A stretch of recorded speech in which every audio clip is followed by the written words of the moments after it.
I believe. Yes, sir. Yes, sir. All off. Right.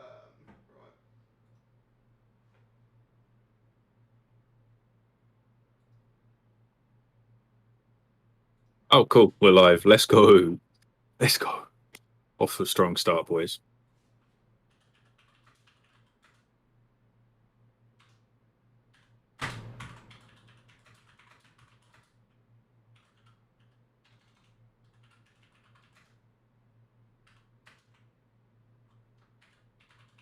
Oh.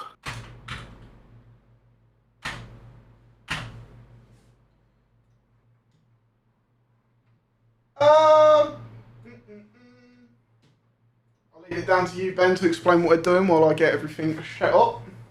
All right, then. So, yes, it has indeed been a while. Everyone who's already turned up, welcome. We're back once again. Finally, it has been feckin' months. I've finally stopped being busy with uni work, and Char's finding a very slight break in his frankly hectic lifestyle to get back to doing the Beers and Bullshit podcast. We're back again, boys. Let's go. This is episode 5 or 6. I'm not entirely sure. But this is the future of FPS games. So I am joined here, of course, by Halford Sucks. And we will be talking about what's going to go on within the next few months, frankly, in terms of games coming out and what's going on up in the future. So things like Battlefield, that new one, the new Call of Duty that's coming out, the new anti-cheat system that's coming in for Warzone and Vanguard, presumably. And just anything along those topics, really. So we're going to try and run that. And once again, it will be full of tangents and full of useless shit that no one really cares about. But hopefully you'll stick along for the ride and have a good time. Well, that's the idea, at least. I am here. Let's go. Hello. Let's go. Hello. I heard Ben waffling away, telling you what the vibes are for today. I believe everything is as it should be. I still don't know how to work YouTube live streams, so we're here, we're vibing, and just going to assume that this is all up and running. But yeah, fingers crossed. Eh? It should be interesting. We've got some stuff planned. Obviously, we was actually going to do this 3-4 weeks ago, Ben. In terms of that, yeah. Yeah, obviously a couple of things happened in the COD community and stuff that were interesting to say the least, but I think that's probably a conversation for another time, and we'll try and keep it light and hearty this time. Yes. Nicer than yeah, exactly. But obviously we wanted to get something out because it's been a hot fucking minute since we last done a Beers and Bullshit. It's been ages. So we've both been missing it. We've both been trying to get back in there, trying to figure out each other's schedules and shit. Exactly. Figure out a time that we can both make it work, and which is a lot easier said than done, apparently. But we move. We're getting shit done. Ben's been fucking really busy with uni. I don't know if you've got an update for that for the people. Oh, for the people that remember me, I am currently a university student, and I am studying biomedical engineering, and finished first year, finally. Took me long enough with a first, which isn't too bad, frankly. So fingers crossed I can continue that through to the end of uni, end with a decent degree, and then struggle to find a job and go and work in Tesco anyway. But at least I'll be nice and qualified to work in a Tesco. That's the idea. All right, listen, at the end of the day, Ben, you know that you are more than qualified to do whatever the fuck it is that you want. You'll find your epitome of success. You're incredibly sexy and beautiful, and you'll be absolutely fine, young man. Even if I don't manage to get qualified for a job, I'm sure I can blag my way through somehow. Because somehow I've managed to blag my way onto doing a podcast with you. So I'm pretty sure I can work it out. I can keep moving. I can get up there. That's not blagged. That's just because I've known you for a long time. Oh, dear. But when do you go back? Are you back in September? I am, allegedly the course starts at the end of September. Right. But I know that's like Freshers Week and shit like that. So basically no lectures and stuff like that happen until about mid-October. Yeah. So I've still got a few more weeks of doing soddle with my life and thinking I really should be doing something with my life. Yeah, so I don't know. Maybe I'll come harass you on Warzone at some point. That would be fun. I'll have to adjust to a completely new meta. Well, I'll make my own meta. I'll just play AN-94. Listen, Only good gun in the AN-94, It's the only good gun in the game. I'm telling you now. It's just solid. I can't lie. That your voice saying AN-94 just rings out in my head while I'm asleep sometimes. The other night, I think I fell asleep at about midnight, so early night, and I was awake again, like fully awake by 2 o'clock. Oh yeah, this was when you were working on videos for ages. Yeah. Yeah. And then I woke up and I sat there. I was like, you know what? I'm going to turn the telly on. Right, I'm going to turn the telly on. And we just started watching it. I started watching the telly. It got to 5 o'clock in the morning. I'm like, been sat here for 3 hours trying to fall back to sleep. Like, fuck this shit. But you know what was going through my head the entire time? AN-94. The entire fucking time. Now, the chat wants to know, and I want to know, have you hidden the sex doll underneath your duvet in the background there? Look, I can neither confirm nor deny this accusation, and there will be no further comments on the matter. No further questions, no. No further questions. No okay, comment, no okay. comment. Well, before we dive into this, if this is your first time watching one of the podcasts, if this is your first time watching me, your first time meeting Ben. Ben is an old friend of mine. I've known him for a long time. Plug your Twitch again, Ben, if you ever plan on actually doing another Twitch stream ever. Shut the fuck up. I will. One day I will. It's Poshman Chav. All one word. Twitch.tv/Poshman Chav. You can expect incredibly mediocre content on Overwatch and random games. Overwatch and random tat that I feel like playing because I refuse to stick to one game because my ADHD cannot handle playing one game day in, day out. No, thank you. But yeah, Ben does do the odd stream on Twitch, although normally you'll see him either tagging along with me on Warzone every now and then if I can convince him because I'm having a meltdown, or in the podcast. And it has been a long time since we've done one, but it's incredibly exciting to be back. I do thoroughly enjoy doing them. But that being said, before we really crack on with the topics today, it's nice to see a few friendly faces in chat, some old people, some new people, all of that nice stuff. YouTube has recently hit 2.2 thousand subscribers. I've been uploading some more content on here again, which is quite nice. So it's good to be working on another platform outside of Facebook for a little while because obviously I've been devoted to that platform for the last coming up on 2 years now, so I'm really starting to expand my reach a little bit more and see where we can branch off into. That being said, start expecting a lot more on this channel, whether that be podcasts. I've got some vlog stuff lined up.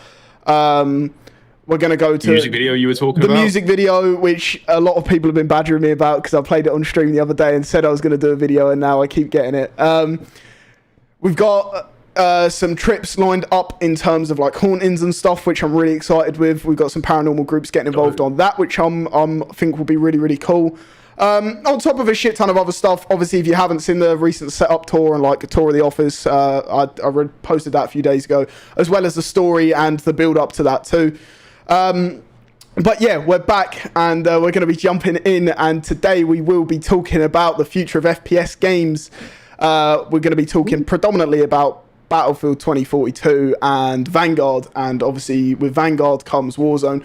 So there is kind of the two biggest games on the horizon, at least for this year. I don't know, what's coming out next year? Is it, well, we got the new Halo coming soon as well, but I don't. My knowledge on that is limited. People seem very excited for the new Halo, because it's Halo. But I was never a Halo person. I never had an Xbox when I was younger, so Halo wasn't really my thing. No. I was always a Call of Duty fanboy. I was one of those little ratty kids on the mic telling them that they just shagged your mum or something. You know, I was fucking dreadful at the game, but I could shit talk, and that was all I really lived for. Can you imagine 12-year-old Ben, hair as long as your mum, sat there in his bedroom, like just eating his fucking roast potatoes on a Thursday night or some random shit like that, going, wait, you ready? We can really the production values. The production value's gone up a little bit. That's too squeaky. Fuck off, you cunt. I just shagged your mum last night. Do you know what I mean? I mean, you've pretty much hit the nail on the head there. Yeah. No. Look at him, he's blushing because he knows it's true. Look, shut up. I don't want to talk about it, all right? I wanted to bring it up. We laugh about it and we move on. I didn't want to hang on the fucking subject. Listen, Ben, we're here now. Okay, just accept it, all right? Just accept it. You know, now, we're all friends here.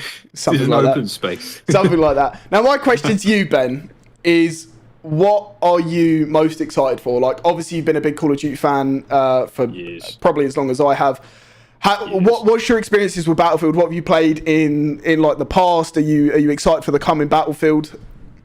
Well, I used to be really big into Call of Duty. I played it from a relatively young age, and I always loved it. Not because I was like, "Oh, mum, I'm going to go and kill some Nazis now," but just because it was like, "Oh, gun! Oh, I can throw a grenade and his leg flies off." Funny.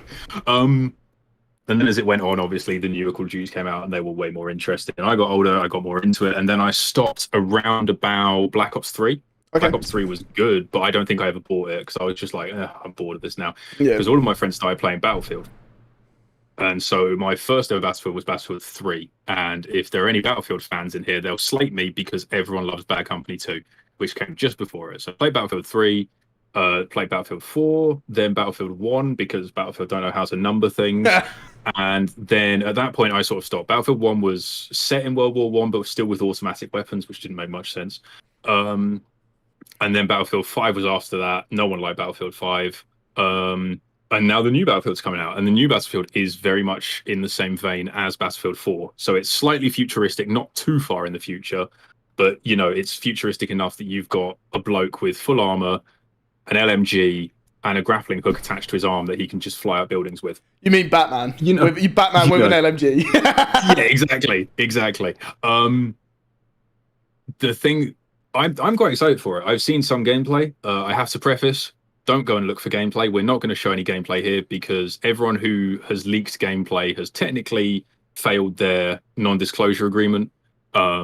Not that we've signed it, so I am very tempted to find it and pull it up. But no, with the YouTube slowly on the rise, let's not put it in jeopardy by pissing off EA. Let's not test that right now. But yeah, no, there's some league gameplay going around. It looks quite good. It does kind of just look like Battlefield 4 again, but with better graphics. They're bringing back some old maps that everyone used to love. They're bringing back some maps that frankly were clusterfucks that everyone kind of loved but also hated because you just have one wanker sat or lying down with an LMG holding down left click until everything in front of him stopped moving. Battlefield equivalent of shipment. Yes, literally. Yeah. So it's looking good so far. It's looking promising. I am, however, slightly disappointed there's no campaign. That's a big one. It's a weird one. I quite like a good first-person shooter campaign because normally they're batshit insane. They're way too over the top and they just make no logical sense, but they are fun because you feel like a one-man army who's just ready to take on the world. It's great fun. Like, there's no story. Now, this is the thing, and this is where it gets interesting. Do you think that campaigns are ultimately just going to be phased out, period? Because the way games are going, like, obviously back in the day, like back in the older Call of Duty series especially, you would buy the game for the campaign. Do you know what I mean? Trick-shotting people on Rust was just an added bonus. It was an added bonus, but now you buy a game for the online multiplayer. And not only that, a lot of these games are beginning to make their multiplayers free. Do you know, like, maybe not like COD and Battlefield style things just because they have been around so long, people expect to pay for them. But, like, things like Warzone and BRs that are coming out, like, how many paid BRs are there now? To be honest, I can't. I mean, there's a couple of paid BRs, but the only reason I can't, I genuinely cannot remember the name of them is because no one plays them because they're paid, and everyone thinks BR is something that you should just be able to hop on to, play a few games, get angry at it, maybe look at the season pass, go that shit, and then leave. Yeah. Well, because you think the biggest BRs that are out right now, and probably have been out indefinitely, is Fortnite, Apex, Warzone, PUBG. Yeah. Am I missing any? There's one other. There might be one or two others. Fall Guys, big game, big battle. Right? Yeah, but you know what? You know what they say: the bigger they are, the harder they fall. That shit flopped within like 2 weeks, man. You know it's still going. They're still making. I know it's still going, but like think about the viewer count on streamers and stuff when that game first released. Yeah. When that first released, it was insane, and I know why it was insane because they had a great marketing strategy.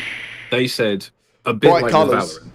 Well, I mean, yeah, they had bright colors. Oh, kids like playing games with bright colors. They love Fortnite. Someone's brought up the culling 2 is paid. Very correct. Hey, it's Nick. Oh God, it's Nicholas. He's going to bully the shit out of me for this. Yeah. What was I saying? What was I saying? Fall Guys. That was it. They had a great marketing campaign because they released the game to a very small audience to begin with, a bit like Valorant did, which made Valorant infinitely more successful as well. And the game was in alpha or beta, and they released it to streamers, and they gave streamers keys to periodically give to viewers. Yeah. So because of that, their viewer count skyrocketed. I actually remember watching these Twitch streams go fucking mental of people in their chats trying to get one of these keys and stuff. I actually do remember that. There was people sat there like 5 times higher than their usual viewer count playing this brightly coloured game of little jelly beans dashing about these maps and stuff. Do you know what I mean? I used to, admittedly for me personally, I used the term BR incredibly loosely when it comes to Fall Guys. I mean, yeah, but I just like using the term for it. It kind of does just take a shit on every other BR that's ever been out, really, doesn't it? Yeah. It's almost a big fuck you. This is classed as a BR game, and it's just jelly beans running across the same maps every 5 minutes. It's just total wipeout. It's total wipeout meets Takeshi's Castle. Meets the packet of jelly beans. So I kind of like it, you know, little waddling potatoes strutting about on very brightly, you know, on things that look like my wall. Do you know what I mean? It's arguably quite amusing. It's great. Yeah, it's like great to satisfy. You know. Yeah. I do have to wonder where they were planning on taking that because it was incredibly hyped up and successful for about 2-3 weeks, maybe a little bit longer. It was incredibly successful until people realized there's only about 7 different maps in the game. And then cheaters came in. And the problem with the cheaters was on PC, you couldn't see people's names. They had like player and then a load of numbers. So you couldn't actually report anyone for cheating. Yeah, it's a bit of a scuff system. So cheaters just came rampant. Speaking of cheaters, though, that's a brilliant segue into... yes, the Warzone anti-cheat. The Warzone anti-cheat. Where do we even start with that, Ben? Where do you even fucking begin, man? Well, we can begin back when Little Halford Sucks started playing Warzone, and suddenly there was just a surge over time of people saying, "Oh, you're cheating! Oh, wall hacks! Oh, you've got no recoil," despite the fact that no one seems to know controlling recoil. Just pull down on the stick a little bit, and then that counts as the gun going up, so it stays around the middle. You know what's mad? I can't even recall. Warzone's been out since what, March last year? It's about 1.5 years now. Jesus, how old is it? It's been out. It's about 1.5 years. It's actually outlived my expectations, admittedly. I don't actually ever recall finding my first cheater. I was that dog shit at the start of the game that I played a lot of plunder. Hence like my 30 plunder wins or something. That and my KD was just simply too low. And I also don't think that obviously the cheating thing was as publicised now. No. As it was back then. Or it was as publicised back then as it is now. Which I don't know if that's actually actively made more of a problem. I do genuinely think like the cheating is a problem in Warzone for me personally, but I play the game a lot more than a casual player, and at a decently high level, and it is frustrating, and it shouldn't actually be a problem. The level of game, the length of time that COD has been about, the amount of fucking money that the companies behind it have, it shouldn't genuinely be a problem, like, period. But I also think that it is played up more so than normal, like, because you do get cheaters in every games, but because I just genuinely think that one person says it, another person follows, and then that people just kind of listen to the people that they watch more than anything. Do you know what I mean? Yeah. And I find myself doing it as well. Do you know what I mean? I get outplayed and I get shit on by someone that's fucking walking around a corner pre-aiming. And I'm like, why is he fucking pre-aiming that? Is he cheating? Right? When in reality, this guy is probably fucking dog shit. And he's probably walking around the entire map pre-aiming. And he just so happened to be pre-aiming me in my DEFCON as I'm slide cancelling around like a crackhead. And then I run straight into his beam of fire and his incredibly overpowered aim assist just drags this fucking scope across me. Do you know what I mean? And it's almost a bit like, come on, do you know what I mean? But I'm guilty of it as well, and I think the problem is. Oh, don't say that. You might want to preface what you're guilty of, because no doubt I'm not guilty. I'm not guilty of cheating. I'm guilty of accusing people of cheating. Someone will clip that, and they'll go, "Oh, he just admitted it." The thing is with COD at the moment is it's so important to try and look at it with an open mind, because the game is fucked. Don't get me wrong. It's stale. The updates that they do, I don't actually think you can class them as updates. I think they're probably more like mini patches at this point. They're mini patches that cause a new fucking hard drive every 5 minutes. But in reality, if you look at a proper update on any other game, it feels different when you come back to it. Or not different, but there's actually something fresh. When we loaded back into Warzone after the Season 5 patch, the only fucking difference, was there was 4 or 5 sites around the map that had red containers on that just make a shit ton of noise, so you can't hear footsteps in a game that has chalked audio anyway. Now you do the maths and tell me if that's a fucking update. It is. It's an update. It's something new. Whether it's a good update is completely up for debate. I think we should start calling COD patches down dates instead of updates, because honestly, like at this point, I honestly think they're all just going downhill. Do you know what I mean? It's chalked as fuck. Oh, yeah, boys. New Warzone downgrade this weekend. Let's go. What are we going to find out? Oh, look, they're just releasing 5 new skin packs, each costing 25 quid. Yeah, literally. Brilliant. Let's just rake in some more money. Let's just rake in some more money. It's fucking mental, really, because it's like... I would love to know, like, the precise amount of profit. And I'm going to say profit. I'm not just going to say money. I'm going to say, like, actual profit. Because, they've got a shit ton of employees. You've got to remember that. It isn't just, like, 25 quid just goes straight into the pocket of fucking Von der Haar or Activision or some shit. And he's just strutting about, like, you know what? Fuck it. I'm off for some gold lobster. Do you know? It's not like that, is it? They obviously have, like, actual outgoings and things that they have to spend money on to keep the game somewhat running. I would be interested to see that in the last year and a half, how much money they have actually made in profit. It's got to be, still got to be billions. Probably a fucking lot, because when you think of half those skin packs, the majority are just, here's a skin that we kind of made before, we made a few changes to it, and we also changed the color of the bullets, which is just like a script, it's just a bit of code, and they'll just change it instead of red to green. Yeah. It's like, wow, 20 more quid, fucking everyone wants to buy it. And that's the crazy part. The whole thing is just a big marketing ploy, really. But that aside, money aside, like the actual longevity of the game, I still to this day stand by my original statement of I am genuinely surprised that this game has lasted as long as it has. 100%. Especially from an outsider's perspective, as someone who doesn't play the game day in, day out, God rest your soul, I don't know how you're managing it. A lot of pain and a lot of headbutting walls, Ben.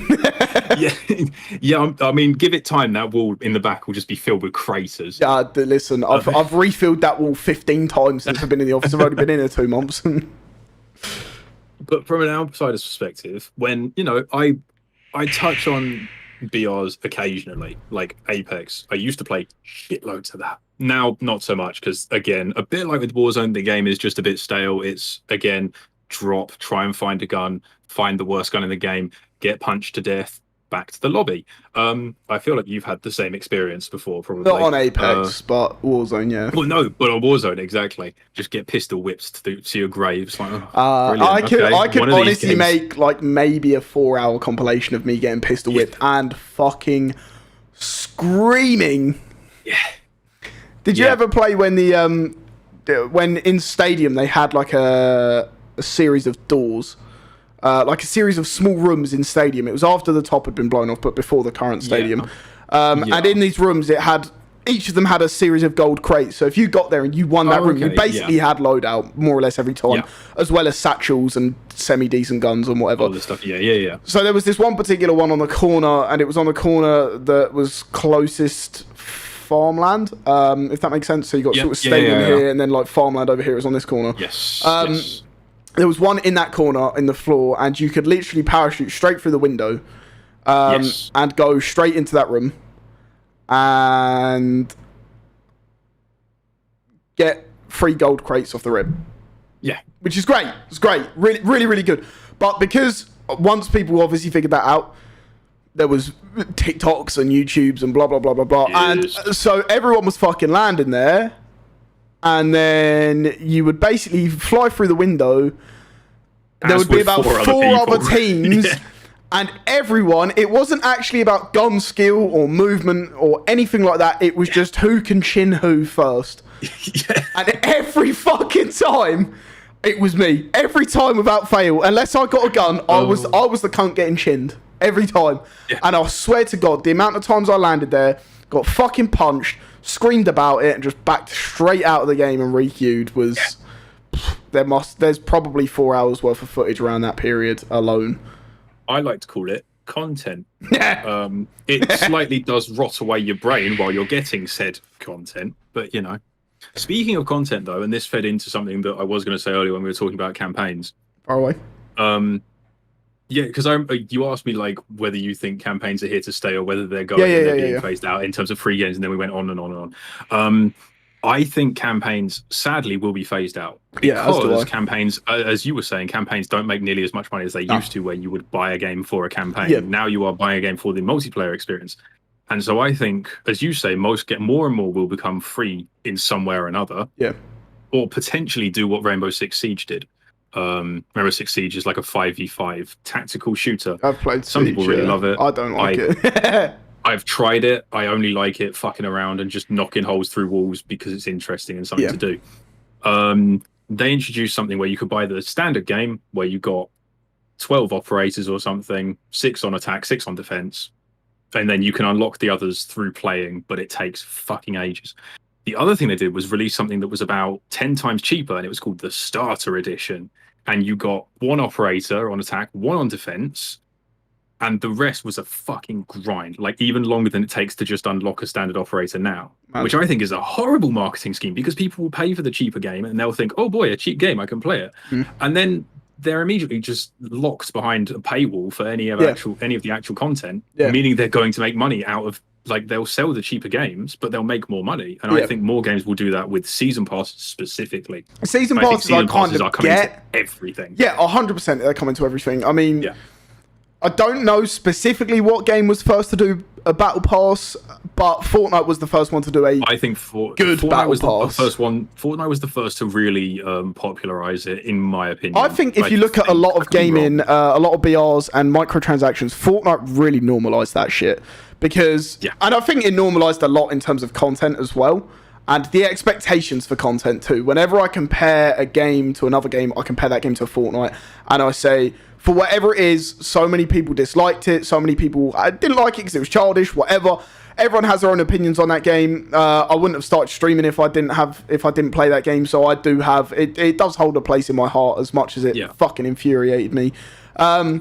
But I genuinely think Fortnite normalized a lot in terms of the standards that we're going to see come into games nowadays. Like battle passes, like the BR being a free option as well. Because in reality... Yes, of course, because it wasn't even developed to be a battle royale, was it? It was developed to be like a survival game or something with building elements. Because you had to pay, you still do, for Save the World, which was the PvE, I think, endless, more or less, experience. And then they added the BR, and the BR was what took off. It wasn't Save the World, it was the BR. And I think that it was really on a back burner for them at the time. And then when they saw that that was going to be the fucking thing that was going to make them bang, they then had to capitalize on that. And if you look at the early days of Fortnite and you look at how frequent the skins were. So the skins, right, when it first was released, and I'm pretty sure I'm remembering this correctly, you actually had to reach, it still had like a season pass style thing, but you had to reach a certain level to be able to buy with real money these skins.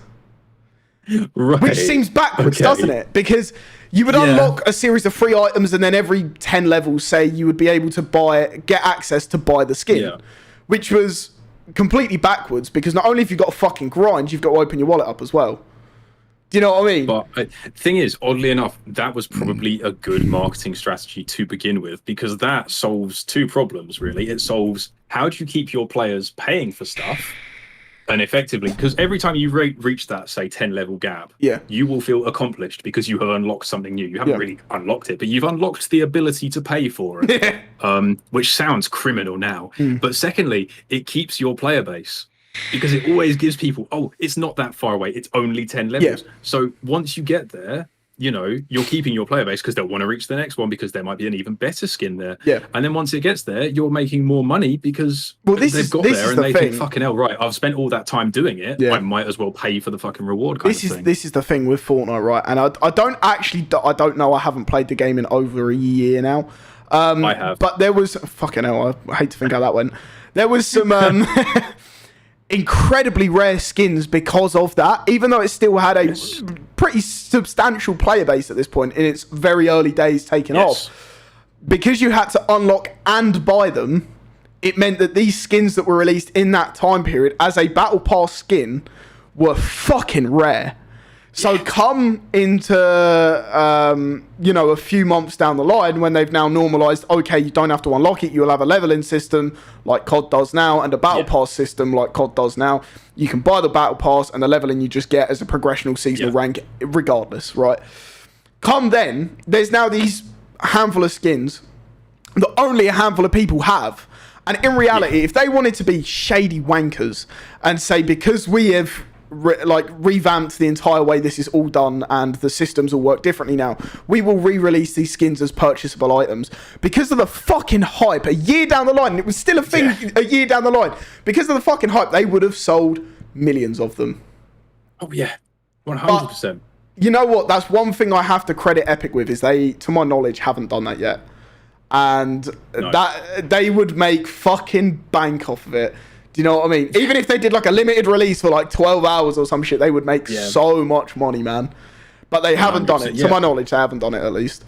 Which I have to credit them that for. But they really normalised a lot in terms of how I think the direction of games are going to go nowadays. Because they did surprisingly groundbreaking everything stuff, right, yeah. They even, to me, they even normalised content creation a lot more in terms of for people like what I do. Because you wouldn't see... 4 years ago, someone at my level being able to do this full time. You know what I mean? Yeah, true. I would say, yeah. I think the news articles and everything like that was what really, really normalised content creation and being able to stream and make videos on games for a living. There were people who did it, but these people, they weren't considered famous necessarily. Yeah. Do you know what I mean? They weren't considered like celebrities or anything like that. I mean... I get people asking to take pictures with me now, and I'm not. This isn't like an arrogant thing or anything, but this is. I just find it fucking mad. I just find it fucking mad. Do you know what I mean? Because I can't think back to 4 years ago, even though I watched a lot of YouTube still at the time. I don't think I would have ever recognised anyone that I watched in person and asked to take a picture. Yeah. Do you know what I mean? But we have a completely different culture to. Southeast Asia sort of region. Yeah. But I kind of love their gaming culture because their gaming culture is actively, how do I put it? Encouraged. Yeah. When you're younger, because there is a giant market there. One of the first giant games that really exploded over there was StarCraft 2 and StarCraft. So like, it's almost like a micromanagement top-down kind of game. Yeah, you have to go to the enemy base and destroy their stuff, and you've got to stop them coming to your base and destroy almost your like stuff. Clash of Clans.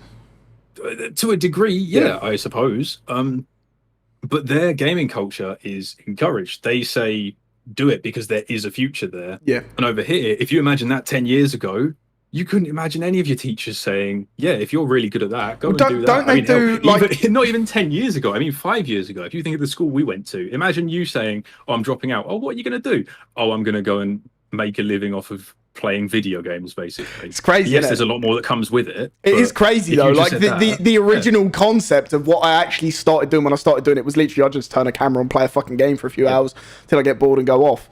Do you know what I mean? And now that's my career. Okay, there's a lot more to it than that. I'm not going to discredit myself that much, but but like that, I think Fortnite normalized that personally because still to this day, I'm gonna put Ninja out there as probably the most famous gamer. Would that be fair to say? He's got a book. He's got a book. He's just featured in a fucking AAA rated film. Do you know what I mean? Like he's just been in a film with Ryan Reynolds. Like yes, he has. I actually really want to go and watch that. I think it'd be really good. There's a lot of big streamers that have been featured in it. But I want to go and see the new Suicide Squad film. I've seen it. Actually looks quite. What was your review? Because I've heard people say it was quite good because it had John Cena in it. Yeah, I've heard other people say it was shit. It was good. It was a different take on a film compared to the first one. It's a completely different style of film. Okay, fair enough. That I won't say too much. It's a little bit more like it's a little bit more playful. I'll leave it there. Yeah. Like okay, I didn't come out feeling that satisfied, but you know, regardless. But like in terms of Fortnite, I genuinely would say it normalized a lot in terms of the minimum bar for games, and normalizing a lot of things like that. And I don't think that's a bad thing, but they set the precedent fucking high. Yeah. Do you know what I mean? As much as I don't like Epic Games that much, as much as I don't like Fortnite pretty much at all. As I say, I played it recently. Pretty dog shit still. You never liked it though, did you? No, I was never a fan of it. I just sort of sit there and I'm like, how do I build stuff? Oh, I'm dead. Never mind. Okay. Someone's just built a 30-foot skyscraper and I'm just sat on the floor like, what am I doing here? Fortnite really broke the market. Yeah. Not really broke the market. It broke into the market really well with their design of the game, with their design of the battle pass and everything like that. And everyone saw that and went, what fucking hell, just dollar signs in your eyes kind of thing, you know. Brilliant. So other games followed suit really well, frankly. Yeah. You know, Warzone followed suit really well. Apex followed suit really well. Apex came through with its own ideas with Battle Royale as a game mode kind of thing. Yeah. Like everyone was like, "Oh my god, respawning! Holy shit! What the fuck?" Do you think, right, that not Battlefield, Apex would have been released as a free game if Fortnite hadn't have been dominating the scene at that point? No, this is where I'm really annoyed because I love Titanfall 2. Titanfall 2, for those that don't know, was created by exactly the same publishers. And a lot of the guns in Titanfall and Titanfall 2, you will see in Apex. So whenever they were like teasing a new gun, you'd pretty much know it was one of the few guns coming soon. Pretty much know it was one of the few guns from Apex. Sorry, from Titanfall. I can't fucking talk today. I used to love Titanfall 2. It was a brilliant game. It was one of my favorite games of all time. It still is an excellent shooter. And one day I will drag you into it because it's dirt cheap and great fun. If you like fast gameplay. Yeah. And I watched some videos on the Apex developers themselves, and they said, "Oh, we were developing Titanfall 3." And that broke my heart a bit because fuck, what we got could have been Titanfall 3. But then I think when they saw Fortnite and other battle royales doing their thing, they realized, oh, what if we just make the map a bit bigger? Oh, what if we just, you know, add some extra stuff in? Oh, but Titans, they're a bit of a problem in a battle royale because, you know, that would make the game really unfair against the pilots, the little guys just running around when you got some giant 20-ton piece of metal walking towards you. So then they were like, okay, let's get rid of the Titans and let's make a class-based system, which is kind of like Titanfall because the majority of characters in Apex are based off of abilities that you can get in Titanfall. So things like the grapple hook, things like there was a sonar blade where you threw it out and then it would like scan through walls and find enemies. That's Bloodhound.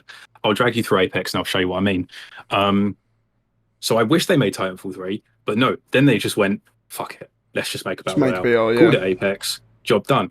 Do I think they would have released it for free if Fortnite hadn't? If they did go down the Battle Royale route, without Fortnite ever being a thing, so if they just binned off Titanfall 3 and decided Battle Royale, I think they probably would have made you pay for it. Yeah.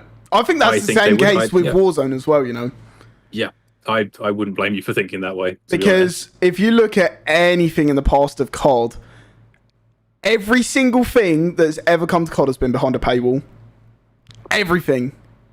There were maybe DLCs in a handful of games that you didn't have to pay for. I cannot think of a single DLC that Call of Duty have done that wasn't paid for. I think there was one or two games that had free DLC. And it was DLC... later games, don't get me wrong, it wasn't early on. It was later games. I'm talking after Ghost. I'm talking like... Oh god, right, yeah. I'm pretty sure BO4 had free DLC, but it had a battle pass instead. I want to say had Blackout, didn't it?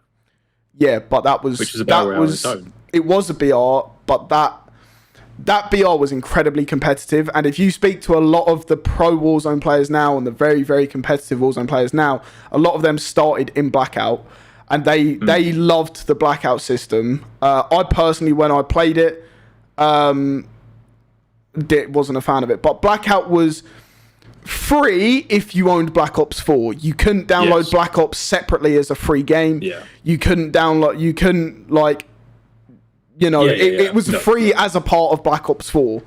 They didn't charge extra for the game as a whole, but I think the only reason I think they didn't charge extra for it is because they knew they had to release something like that to keep it fresh and going and such and such and such and such. Do you know what I mean? Which is an interesting take, thinking about what Fortnite has done for gaming. But I think obviously a lot of games are going to have to go down the route of a BR. Like, what do you think of Battlefield not having a BR? I'm happy for it not to have a BR. I'll be honest, personally, you're not a big BR player though, are you? Other than Apex. I used to love them. They used to be my bread and butter. It'd be like, oh, what game can I play today? I know I'm going to hop on Apex. I'm going to ruin some little kid's day. I'm going to get put into a really high MMR lobby. I'm going to cry. I'm going to almost uninstall the game. But I'm going to do the same thing again tomorrow. And after a while, like, the BR format to me is just stale now.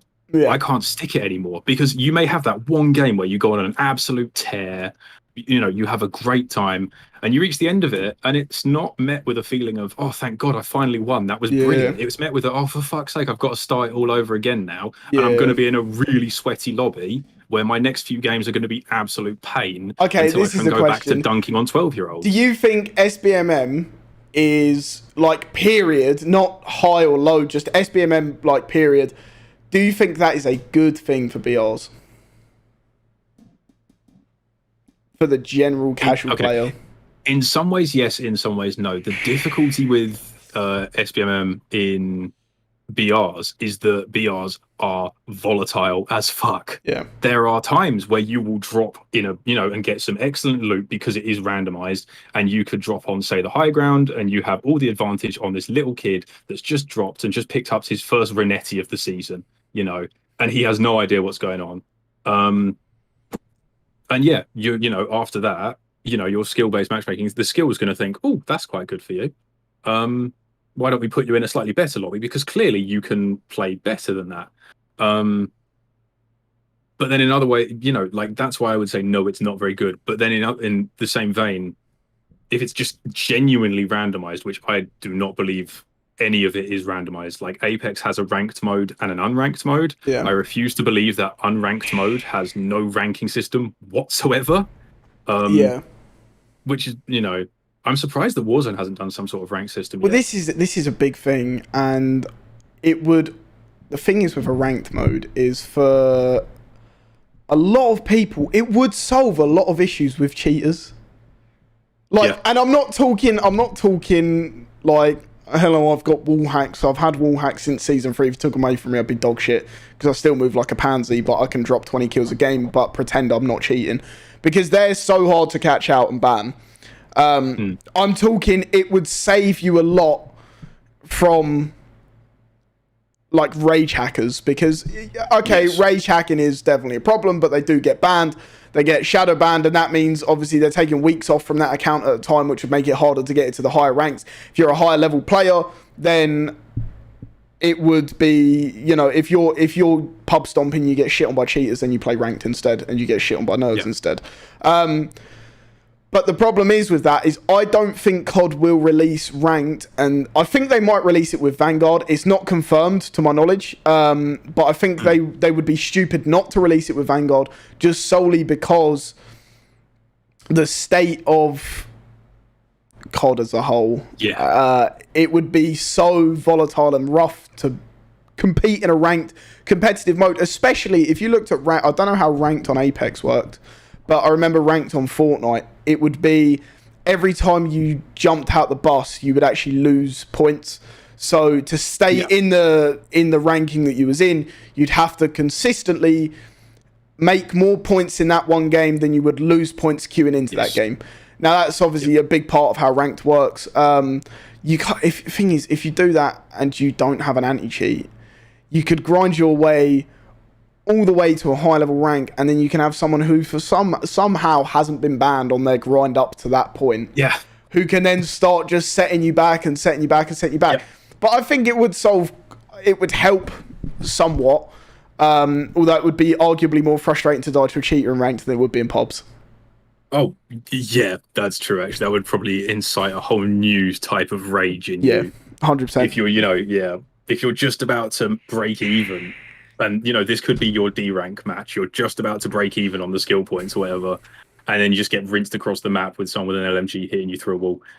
What do you think? There was something that Apex asked the community, basically, and because they're clearly shit out of ideas. They asked the community and thought, okay, what do you think about this idea? Hackers are a pain in the ass. No one likes them. They're not fun. How would you feel about having to... I think in Apex, you have to get up to a certain level before you can do ranked. I don't think that's... Well, obviously, there's no ranked in Warzone. If you had that in Warzone, that's a possibility. But then people have pointed out that the problem with that is people make AFK bots, where literally it is a bot to queue you up for a match, get you into the match, stand there, spin in circles until you die, so you don't get an AFK penalty, and you'll still gain XP for just existing. So they said, okay, we get that. What about, instead of that, you have to either buy one battle pass, and then you will have access to the ranked ladder forever for the rest of the time on that account, or buy some sort of ranked pass that allows you to play for whatever.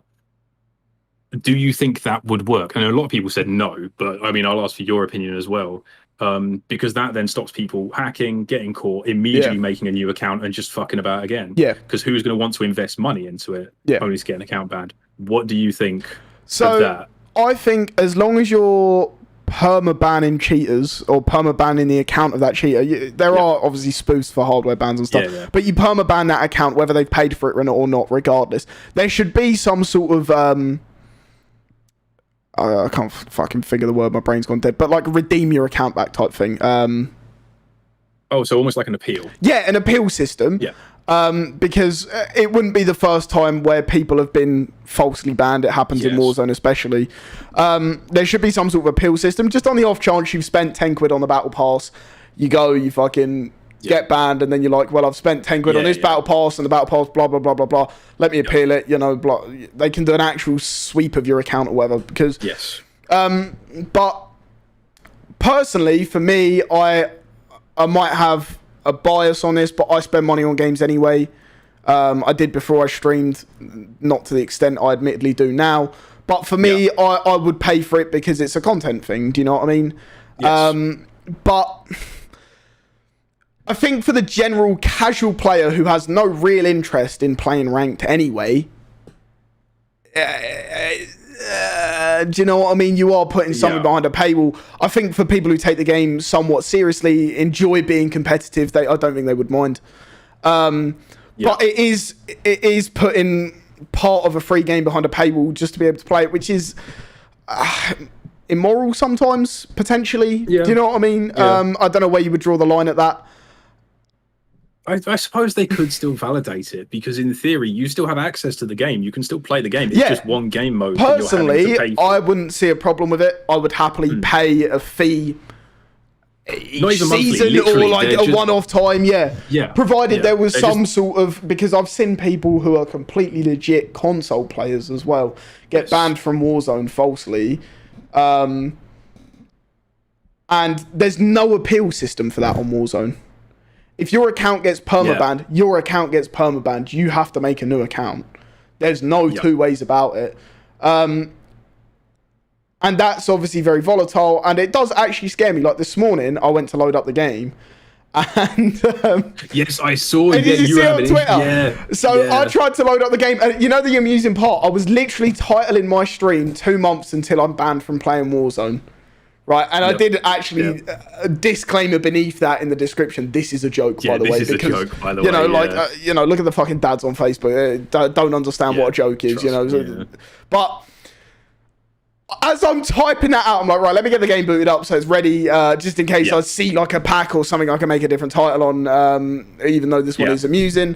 And as I'm doing that, I'm loading the fucking game up, and it says cannot connect to online services, and I'm like, oh, weird. Doesn't normally do that. Retried for about 10, 15 minutes, and I'm sat there and I'm going, don't tell me I've actually been banned. Like, I fucking messaged Casper and I'm like, any idea what the fuck this is about? He goes, no, brother, it's happening to me as well. I was like, have we both been banned? He goes, no, you haven't been banned. He goes, I think there's a like server issue. And there was. But fuck me, I was panicking because I was like, I have spent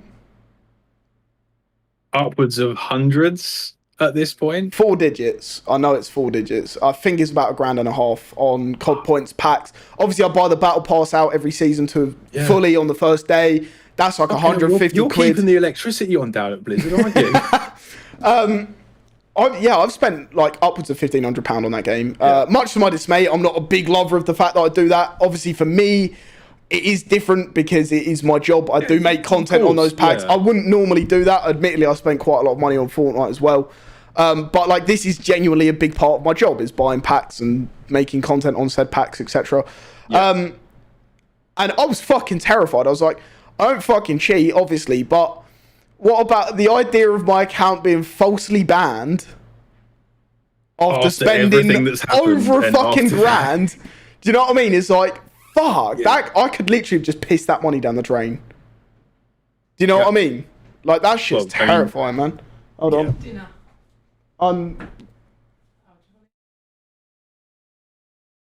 Anyway, chat, I hope we're all having a good time here. I'll just fill in some space. And it was just a bit like, fuck, do you know what I mean? Yeah, I can see that being a bit of a moment where your heart kind of stops. Yeah, exactly. Can we get some hype in the chat for Mandy delivering the food that I didn't want? But you know, it's like, and that really made me think like you'd need some sort of appeal system. Do you know what I mean? Because if you are going to put parts of the game behind a paywall, forcing you to pay to play that part, and then not, you know, do you know what I mean? Like, if you think back to the old CODs on console, you used to be able to fucking game share, couldn't you? Yes. So it didn't even matter if your account was banned. Well, if someone else installed the game on your console, you could just sign into the installed game on your account. Oh, okay, I see what you mean. Yes. Yeah, I think you could, yeah. You obviously can't do that nowadays. It is all very account bound, like sign-in account bound. Yeah. But you know, it's a bit of a. I think I personally wouldn't have a problem with it, provided there's an appeal system. Yeah, no, fair enough. I get that. Oddly enough, the community were quite against it. I'm surprised they were against it. Yeah. But I guess, as you say, that is the community of casual players. Yeah. That don't want to even have to buy the Battle Pass once. Yeah, exactly. They want to play the game. At the end of the day, you can unlock all the characters and you can play it all for free, given one hell of a fucking grind. But you can sit there, you can play all the game, and it's completely free. I think some people were very upset that it could be, oh no, my precious ranked games are going to be locked behind a paywall. Personally, to me, I mean, I don't play much ranked anyway, but it's probably a good idea. I probably should. See, I think personally, it's a hard thing to implement when ranked has already been in the game for a year, and then all of a sudden they're like, fuck it, you have to pay for it. Whereas ranked has never been in Warzone, so if they added ranked and added a paywall to it, I don't think there would be as much backlash. Yeah. And I think vice versa, if they added that on release of the next, whatever the next BR is, if they added ranked behind a paywall with the next BR, maybe on Halo, say, I don't think it would cause as much of an uproar. No, I think, to be honest, I think the majority of people would understand it and probably be sympathetic to it, because there are cheaters kicking about in a lot of games. I haven't seen many myself, but I have seen a few. They are quite funny to watch, though, because you can normally tell, as you say, their movement is that of a 2-year-old's, but suddenly their aim is just absolute god-tier tracking someone in the sky. Yeah. So I haven't really come across that much, but I do know people that come across them all the time, and they hate it. And yourself, you know, it can ruin a good game. It can end a bad game nice and quickly for you. Yeah. But fingers crossed, with the new anti-cheat that they're adding to Warzone, at least, that should make an effect. But do you know much about it in terms of what it's going to be looking for? I haven't really done much reading. Give me a second, because I've run out of battery. So nice. I'm also caught on my chair. Give me like 2 seconds, because the anti-cheat is something I can go on about. You know what I mean? I'm fucking passionate about this shit. Yeah. Well, chat, we're back to me filling in. I hope you're all enjoying the stream. If you'd like to follow me, it's twitch.tv/poshmanchav. I put my name in the little chat earlier. Feel free to follow me. We'll be streaming at some point. Some point being the key term. Whenever I get my new internet fitted, they're being nice and useless at the moment, not responding to my emails. But they were very quick to take my money. They weren't very quick to, respond to my fucking emails, which is useful. Are we back? Yeah. Finish your point. Cooking. Oh no, I was just chatting absolute bollocks about my internet and okay. I was saying how the company have been really quick to take my money, but haven't been very quick to take my details down for my direct debit, but haven't been very quick to respond to any of my emails saying, "Where's my fucking internet?" That was the exact same thing that happened to Sky with this. They took the 60 quid to do the fucking master socket straight away, and then when fucking Keith or whatever the cunt's name is never showed up, they wouldn't respond to anything. It's like, yeah, all right, cheers, dickheads. No, that aside. So the anti-cheat, to my knowledge, it was actually leaked about a week ago, alongside the idea of a new map, both coming with Vanguard.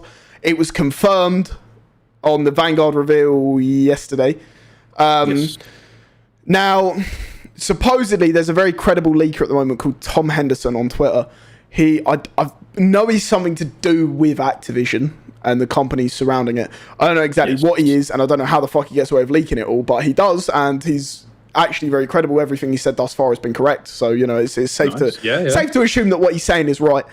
Now, he said prior to the actual official announcement of it, he said that coming with Vanguard will be an anti-cheat. This anti-cheat has been in the works essentially since the release of Warzone. Right. Because they do actually, contrary to popular belief, there is actually an anti-cheat in force with Warzone, as it stands. Yes. It doesn't just go completely unmonitored. That's how shadow bans and other such things work. There is actually an anti-cheat. It's just dog shit. Now, it would be interesting to see how they're going to implement it, but supposedly this anti-cheat is self-learning. Now, what I hope they mean by self-learning isn't based off of number of reports, right? Yeah, that's going to be a problem. Which will be a big problem, especially with no current active appeal system, linking back to that. Yep. Now, supposedly it's self-learning and blah, blah, blah, blah, blah, blah, blah. Now, the problem comes, they do already hardware ban, they do already permaban, other such things, but obviously with spoofers, literally some cheats come with built-in spoofers. There are sites online that literally make the accounts for you. They do all of the two-factor authentication and stuff for you. At the cost of pennies, by the way. You can literally make a new account in about 5 seconds flat at the cost of about 3 pence. So, to give you some perspective on that one there, it's a bit of an interesting situation. But that being said, I think the anti-cheat will be a good thing. I think it will help give some credibility back to streamers.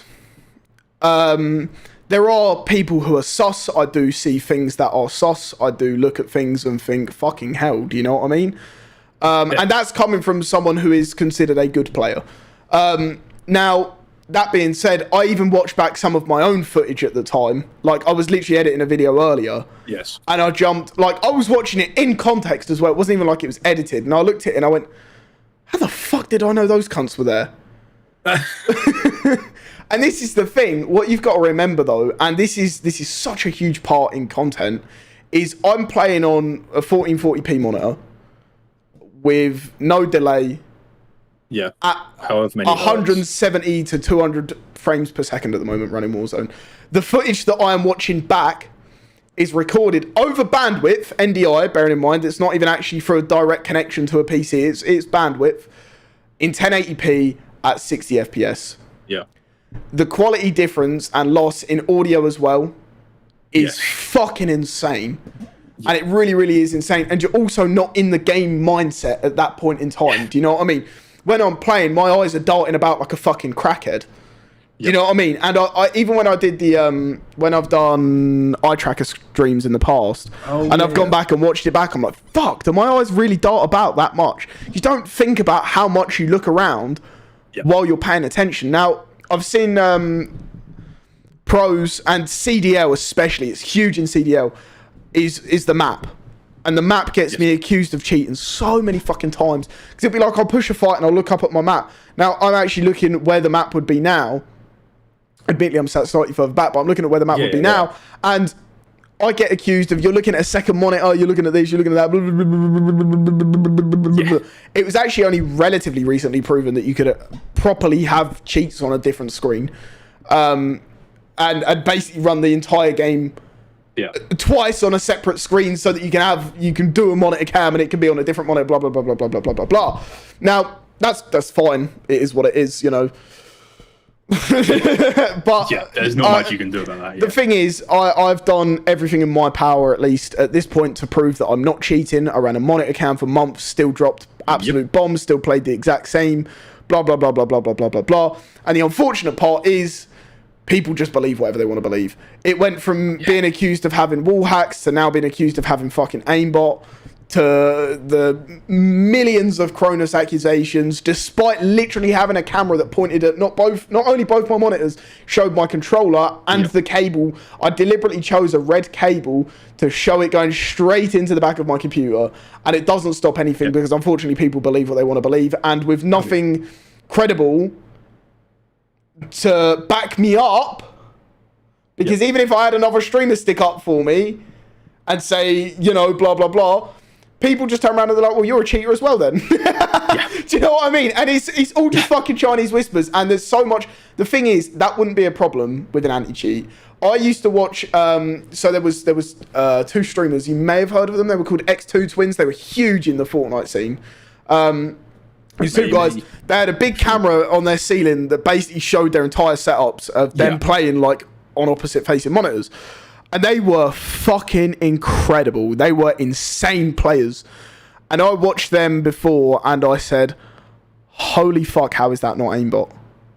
Because I genuinely couldn't comprehend how they were hitting shots like that consistently, because admittedly I wasn't as good back then. I was a casual player. But because the game had an anti-cheat and you never ever saw cheaters on Fortnite, aside from FaZe Jarvis, you never saw cheaters on Fortnite. You didn't say that they were cheating. You just you credited them by saying you're actually a fucking goat. Yeah. Right? Now, because Warzone is so fucking rampant in comparison to other games with cheaters, and there is no real publicized anti-cheat that people actually understand. They don't, you know, the instant response is, oh fuck, he's cheating. And I get that. The instant response is, oh fuck, he's better than me. Can't be having that, boys.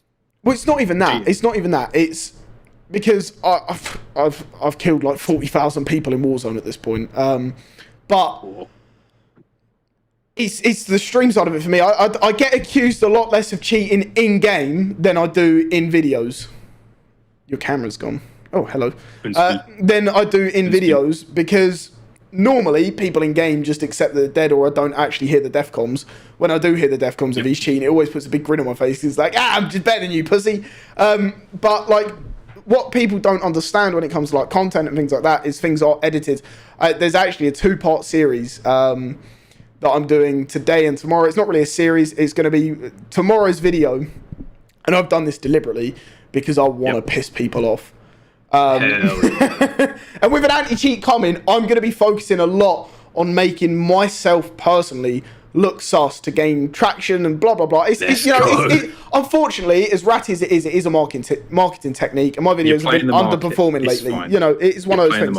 So I've actually, there was a couple of kills on a video that I edited earlier before coming on, where I kill one guy, and not instantly, it was normal human reactions. It would get accused of cheating anyway, because it's a case of just being better than someone. But I kill one and then move straight to where the other one is, and I actually whiff a couple of shots before I do it. I cut the frames of me missing a couple of shots. Right? Now, it is such a shady thing to do, and the reason I've done it is because it's in the first minute of the video, and anyone that's going to watch tomorrow's video, I highly suggest you do go and watch it, because it's you'll know, and I beg, if you are watching it, please don't think any less of me, because I'm going to explain it afterwards in the video the day after. But I actually cut the frames So I beam one kid. The second it says downed, it snaps directly to me beaming the next kid. Now, anyone who has an actual brain will notice that the camera flickers. Different things flicker, so it isn't a smooth transition. And I wanted to make it look sus, but also be noticeable if you know what you're looking for. Yeah. Because what happens then is the day after, I got sent a video the other day of a guy who's in my stream a lot. He's another streamer. I'm not going to name him, but he's in my stream a lot. He has actually since taken the video down. He had done the same thing, but hadn't said that he had done it. And it did look like he had aimbot. Yeah. Right? And this isn't a new trick. This isn't something that's just come with COD to boost engagement. This is something that's been around for a long time. Like early CSGO content creation days. Yeah. There was a guy that was so good at CSGO that everyone thought he was cheating. And there are cheaters in CSGO. I don't know how rampant they are. But he was so fucking good at it. Everyone thought he was cheating. Right? And CSGO... For the record, CSGO... There are some pros that cheat as well. There's a really famous story, which I will very briefly touch on. Really famous story. It was an Indian pro team, and one of them brought along their own USB stick, plugged it into the computer without anyone noticing. Yeah. And the guy started getting called out for hacks. Everyone was saying, this guy's hitting some insane shots, like some really big wall bangs. And what happened was some of the officials came over to check his computer to check whether anything was on there. And on the desktop was a lone program just called words.exe. Run it, aimbot, wall hacks, the fucking lot. Nice. But that's even in pro. That's in LAN, is it? Well, this guy had... I don't know his name. This is a story I actually was speaking to my managers about it the other day. Yeah. And he said it is a known content creation technique to boost engagement. Yeah. Right. And he said, I'm not going to advise you to do it. I'm not going to advise you not to do it, but I do know that it works. Yeah. And then, funnily enough, a few hours later, I actually saw this video. And I thought, well, I know this guy doesn't cheat. So what is it? And I looked a bit closer. And then when you look a bit closer, you can see that as he snaps, you can see the skipped frames in his camera. And that's how you have to look at You have to look at the webcam, because it's the only real way to tell. Because if you cut only such a few frames, you're still on the same second on counters of storm circles and such. So I thought, you know what? I'm going to do it. Right. I'm only going to do it once. I've never done it before. I will hold my hands up and say I've never done it before. If you've seen me snap, it's a legitimate me just snapping to someone, or a frame skipping maybe, because that happens as well in recordings and in games and such. I'm going to do it, and I'm going to see how many people pick up on it, because this guy, even though he's a small streamer, doesn't get many views on his videos. So it got picked up on because it actually got sent to me. Yeah. And a couple of people picked up on it and sent it to me and said, wow, you let this guy hang out in your streams and he's cheating. And I did actually have to explain to them, and I was... a roundabout way. The video ended up getting deleted. Although I might actually ask him for the footage for the video that I'm going to do following on from tomorrow's. But I noticed it, but I know what I'm doing. Do you know what I mean? I knew this guy wasn't cheating. I've seen him play before, and he's not cheating. It's as simple as that. You just know. If you've watched any of his other content, you realise he's not cheating. He was trying a tried and true technique, and I'm sure if you go on fucking YouTube and you type in how to boost engagement on a shooter game video, that will probably be one of the fucking things. I only actually found out about it a little while ago for another streamer who had told me about people that do it and such. And I genuinely found it interesting. I thought it does make sense. Because so many comments on my videos that you're a fucking cheater, you're this, you're that, blah, blah, blah. And the thing is, one of the scary parts is come Vanguard, right, my videos will probably lose a lot of engagement because of a a quote-unquote working anti-cheat, right? And now that being said, does that mean at that point I will have to cut frames to make it look sus so that people come back and call me a cheater still? And then well, it depends how hell-bent these people are that you are definitely cheating, or hell-bent that they are to get some sort of reaction or some sort of interaction with you. Yeah. How hell-bent are they? How much will they continue doing it? Exactly. But this is the thing. I think come Vanguard, we're going to see a lot of people doing it. Yes, and it'll be funny. And there will probably be news articles from terrible game journalists like Polygon and shit who will be commenting on it and saying, oh, you know, new Warzone hack cutting frames in videos. But this is the thing. This is the thing, because the whole 2-part series is, tomorrow is one of the Timmy videos, and if you've seen the Timmy videos, they're incredibly funny. They get good engagement anyway from people just straight up laughing at this moronic comment. Yep. But then it's going to get the added engagement of anyone that watches the first 30 seconds into the second clip is now going to see this incredibly sus snap, right? Which I personally find incredibly funny. I know that it's there, so I'm going to laugh. And I know that a lot of people are going to laugh that know what I'm doing. Or anyone with a good eye. But it's a risky play, it really is. But the next day... It's a fucking double-edged sword. It is a double-edged sword, because this could completely backfire. Even videos where I haven't done things like this and it is legit playing, I've had people that have followed me for almost a year turn around and say, well, I'm unfollowing you now because this is sus as fuck. Yeah. Do you know what I mean? And it happens. I've lost a lot of people, and I genuinely think my views have taken a hit lately because people think I'm cheating. But it is what it is. I've done everything I possibly can to prove I'm not. I am a content creator, not a competitive streamer, which is why I took the webcam monitor down, blah, blah, blah. I have explained this on stream, but it is what it is. I'm not going to go off on too much of a tangent on that.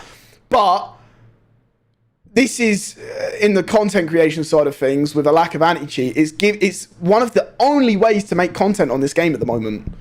Because it's not like the down dates bring anything, and it's not like it's a fresh game to make content on. The map hasn't changed in reality since it went back to 84, the 84 version of the map. Nothing has fucking changed. We've got a couple of tiny little like things that are completely irrelevant because they don't even have loot there. Right. Sorry, can I just point out, when it went back to the older map, I updated the game, and I think I may have run a game with you at some point. Only to find out that this graphics card really doesn't like it. Yeah. I ran a game with you, and I sat there and I looked through the map, and I saw, right, there's some big scaffolding type shit where snipers like to hang out. That's cool. Yeah. Where else have we got? Yeah. No, that building is pretty much the same. Yep. They changed the colour scheme, a lot of it. That one's got a new lick of paint. Okay, that's cool. Yeah. What about this one? No, that's still, that's the same. That's where the box normally is. That's the thing. And there's no real content to be made from that game, because how many times do people want to watch me run about using the meta guns, dropping 20 kills, making a video on it? You need to create your own meta. And I know just the gun to do it. And 94. But the thing is, I've done videos on every single gun at this point. Even after balance updates, normally it's nothing drastic, unless it was a meta gun. And if it wasn't a meta gun, it got buffed. Normally it becomes the meta gun. Do you know what I mean? I've made videos on all of it as it comes. The thing is, we haven't had a balance update really. We had one with season 5, but nothing really. It didn't really switch the meta up. They dropped 2 new guns that were... The SMG is fucking shit. And the AR is very, very bouncy. They will both get balanced, I imagine, in the next balance update. How long do I have to wait for that? So I made a video on both of them. I actually dropped a 30 bomb with both. It was my first ever 30 bomb on COD. I actually dropped a 30 bomb with both of those guns. Not leveled up or optimized in any way, shape or form. And that video completely flopped. Unfortunate. Do you know what I mean? It just completely flopped. There's fuck all I can do about it. So that being said, unfortunately, with a game rampant with cheaters, sometimes you have to play on that to make content. Do you know what I mean? I mean, it is content. That's the thing. So when the only content that you've got is literal cheater content because you get fucking beamed by them all the time, right? And you get singled, like, it's so much worse when you're a streamer and you're I'm going to use the term well known, at least on Facebook, as well, and you've got people that actively go out of their way to track you down and stream snipe you with cheats on. I saw that recently because you were streaming and you had a video up of you in the background and you were searching for a game in the top right. Yeah. I'm right in thinking you were searching for a game. What was that? So that's not necessarily a stream sniping prevention thing. Okay, that's a couple of experiments I'm working on in terms of viewer retention and such. Fair enough. What do you do? I've had streams before where I've started and I've been at 14 to 1600 viewers for the first, like over 1,000 viewers for the first hour, and it's absolutely banging. And then all of a sudden, one of these little rats are like, "Fuck you! You know what I'm gonna do? I'm gonna stream snipe you." And I don't know how they do it, because I've had my screens covered, I've had everything covered. There's no possible way of them seeing when I'm queuing into the game. I play on a certain second delay. There is no way that they can do it. There's actually a way of queuing directly into the same game as someone through the cheating software. Sweet. That I found out about a few weeks ago. I was told about. Brilliant. Yeah, exactly. So it doesn't matter what I do, they'll still find their way into my fucking game. Do you know what I mean? Now, with that comes a huge drop in viewership, growth, and subsequently revenue. Yeah. Why is that fair on me? Do you know what I mean? It's all your fault. Oh, it is. So then I get, okay, what do? Well, I make a video out of this, because 2 hours of my life on stream was completely wasted, because there was just no, like, it happened to me about a month or two ago. Yeah. This guy was stream sniping us in trios, and we actually killed him. He was cheating and we actually killed him. And then the others went off. I decided I'm going to stick in solos. I've only been on for about an hour and a half. I want to keep streaming. No point in me jumping off yet. I'll keep going. Queued into a solo game. Died to him off the rip. Realised it was him. Backed out. But he had killed me and backed out immediately. Just to get back into a lobby with you, presume? No, not even that. Is if he backed out immediately, he didn't show up on my recent players list. So I couldn't block him. And because you have to actually spectate someone to report them, I couldn't report him either. Yeah. Because all I was getting was the kill cam. So he would drop in at the start of my game, kill me, back out, right? So I'd get the kill cam, or I can't report him anyway. Yep. I'd go into my recent players, I couldn't block him from there. That's dreadful. Right? So, and then I covered my screen, I muted all my audio, keep back in. He was in the same game again. This went on for a string of about 7 games. Fucking hell. Right? And every time I landed in, I would then uncover my screen. He would glide in about a minute later, kill me, and then back out. And this went on for over an hour. And as you can imagine, I was losing the fucking plot, because it didn't matter what I did, he was still getting into the game. So I covered my, and at this point I was on a good stream as well. I think I've been holding like probably about 700 to 1,000 viewers for the first hour. That is good. Which is really good. And then because of this and all this fuck-arsing about in between games, trying to find him on my recent players to block him, it was adding an extra 5 minutes between each game. It was changing to a screen that isn't interesting, because it's just my face of me sitting there, look like I've got a face like a slapped ass, because I keep dying to a cheater. And I dropped down to 200-300 viewers. Right? That is a massive decrease in revenue because of that. Do you know what I mean? Not only is it potential new followers, it's potential stars, subs, ad rev. Like, you know, I don't know what I would have lost out on, like what I actually lost out on, because you can't quantify that in reality. But, you know, potentially, if one of those fucking viewers decided that they really liked me and they might have had an extra few thousand in the bank, you know, it's happened before where someone's family really liked me and donated $500. How do you know that one of those guys wasn't in the audience but got bored because I kept dying to stream snipers? You don't, do you? So you never know the opportunities and the people that you're missing out on because of that. And so what do? Like, then I don't have any footage recorded from that stream, because I couldn't get a good game, because every game I got stream sniped by a cheater. So I make a cheater video, because it's the only content I've got. You post a cheater video, and then what happens? I've still got to pay my fucking wages and my rent and my bills. And so you post a cheater video, which actually normally perform well. And I'm seeing a trend across Facebook at the moment of people posting solely cheater videos, right? Because they saw, and I'm not going to sit there and say I'm the first one that done it or anything like that, but I was the first one to sort of notice how well they performed, and subsequently other people noticed and followed suit. And now there are people who literally only make cheater videos. That's fine, fair enough, if that's your content. Like, it's a great way to make a lot of money, but what it doesn't do is it doesn't grow a community, and it doesn't actually grow your fan base. No, but at the same time, right now, as you've said, that's the only content that is coming out of Warzone. Yeah, exactly. There is fuck all else you can do. Exactly, and because a slight segue onto another question. With the release of Battlefield, say you enjoy the game, and bear in mind it isn't a battle royale, because I thought about this before coming on. bear in mind it isn't a battle royale. Say you enjoy the game, you enjoy the gunplay. It's not rampant with cheaters.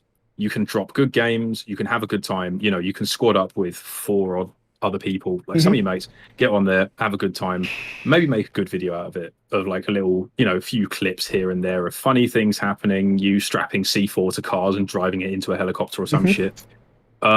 Say you do all that, say you enjoy the game. Do you think that will then be your go-to game for streaming, or do you still think you will want to go down the BR route because BR offers more variety? I've spoken about this on stream on several occasions at this point.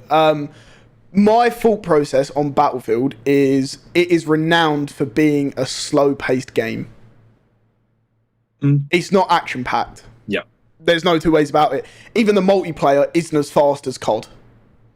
COD is because the maps are about 5 times the size. Yeah. COD is a very arcade-like shooter game. Yes. And that's the appeal. Do you know what I mean? Battlefield isn't a mil sim, but it's more edging towards that than COD is. Yeah. Right? Oh, yeah, 100%. And what that means is Battlefield is incredibly slow, not only to play, but also arguably to watch. Yeah. Right? So for me, I think Battlefield has the potential for video content, but not stream content. Yeah. Because so so you're saying when Vanguard comes out then, and potentially, well, new map, I think they've guaranteed, haven't they? Yeah. Yeah, it only took them, 2 years to fucking come up with a new map. Well. Do you think you will be continuing with that then? Are you? I will be, yeah. Might bring some variety? The problem that I've got is I think Vanguard drop-in will give a new lease to Call of Duty that it needs, and Warzone especially, with the anti-cheat, with a new map, a range of new guns, provided they're not completely OP. But I think people will be able to see past that for a little while, provided they're actually shit hot with patching it quickly. Because the unfortunate part is, I think even I do moan about them playtesting quite a lot and the lack of playtesting that they do. I do think it would probably be quite hard to playtest those guns prior to release, and they will need a lot of feedback from the community, which is fine. It happens. It's something that happens when you are consistently updating a game. So provided they're hot on nerfing and balancing and buffing guns when it releases, I don't think it'll be a problem. I think people will be able to see past that, given a new map and an anti-cheat, and genuinely being able to enjoy the game again. The problem is with Warzone at the moment is, hackers aside, it is incredibly fucking stale to play. Yes. And with that is making for lackluster content. I feel it myself. The Timmy thing is like a revamp of the content at the moment, because it's a way for me to not have to worry about how I'm playing, because I need to still, you know, stream, and like no one really cares what guns I use while I'm streaming, but people care about the guns that I use in videos, because who wants to watch me continuously drop at 9 o'clock every morning a 20 bomb with a Krig and a Bullfrog? It gets fucking boring. Unless you can put a spin on it. Sorry, do you remember? I don't know, you probably do remember. There was a stream, I was in it for this one match. It was a really good match. Like final circle, you ended up dying to 2 guys facing an opposite direction. You were playing with one other guy. You were using the Bullfrog. You were using the variant where the sight was like a blue circle. Immediately people picked up on the comments and said, "You're hacking. It even shows your hacks when you're using the Bullfrog," which did make me laugh. I just thought, but that shit happened with the eye tracker thing as well. Do you know what I mean? Because what would happen is I would see, like, you know, you're looking at your screen, you see an enemy to your left, obviously your eye goes to the enemy, and then your gun follows after. Yeah.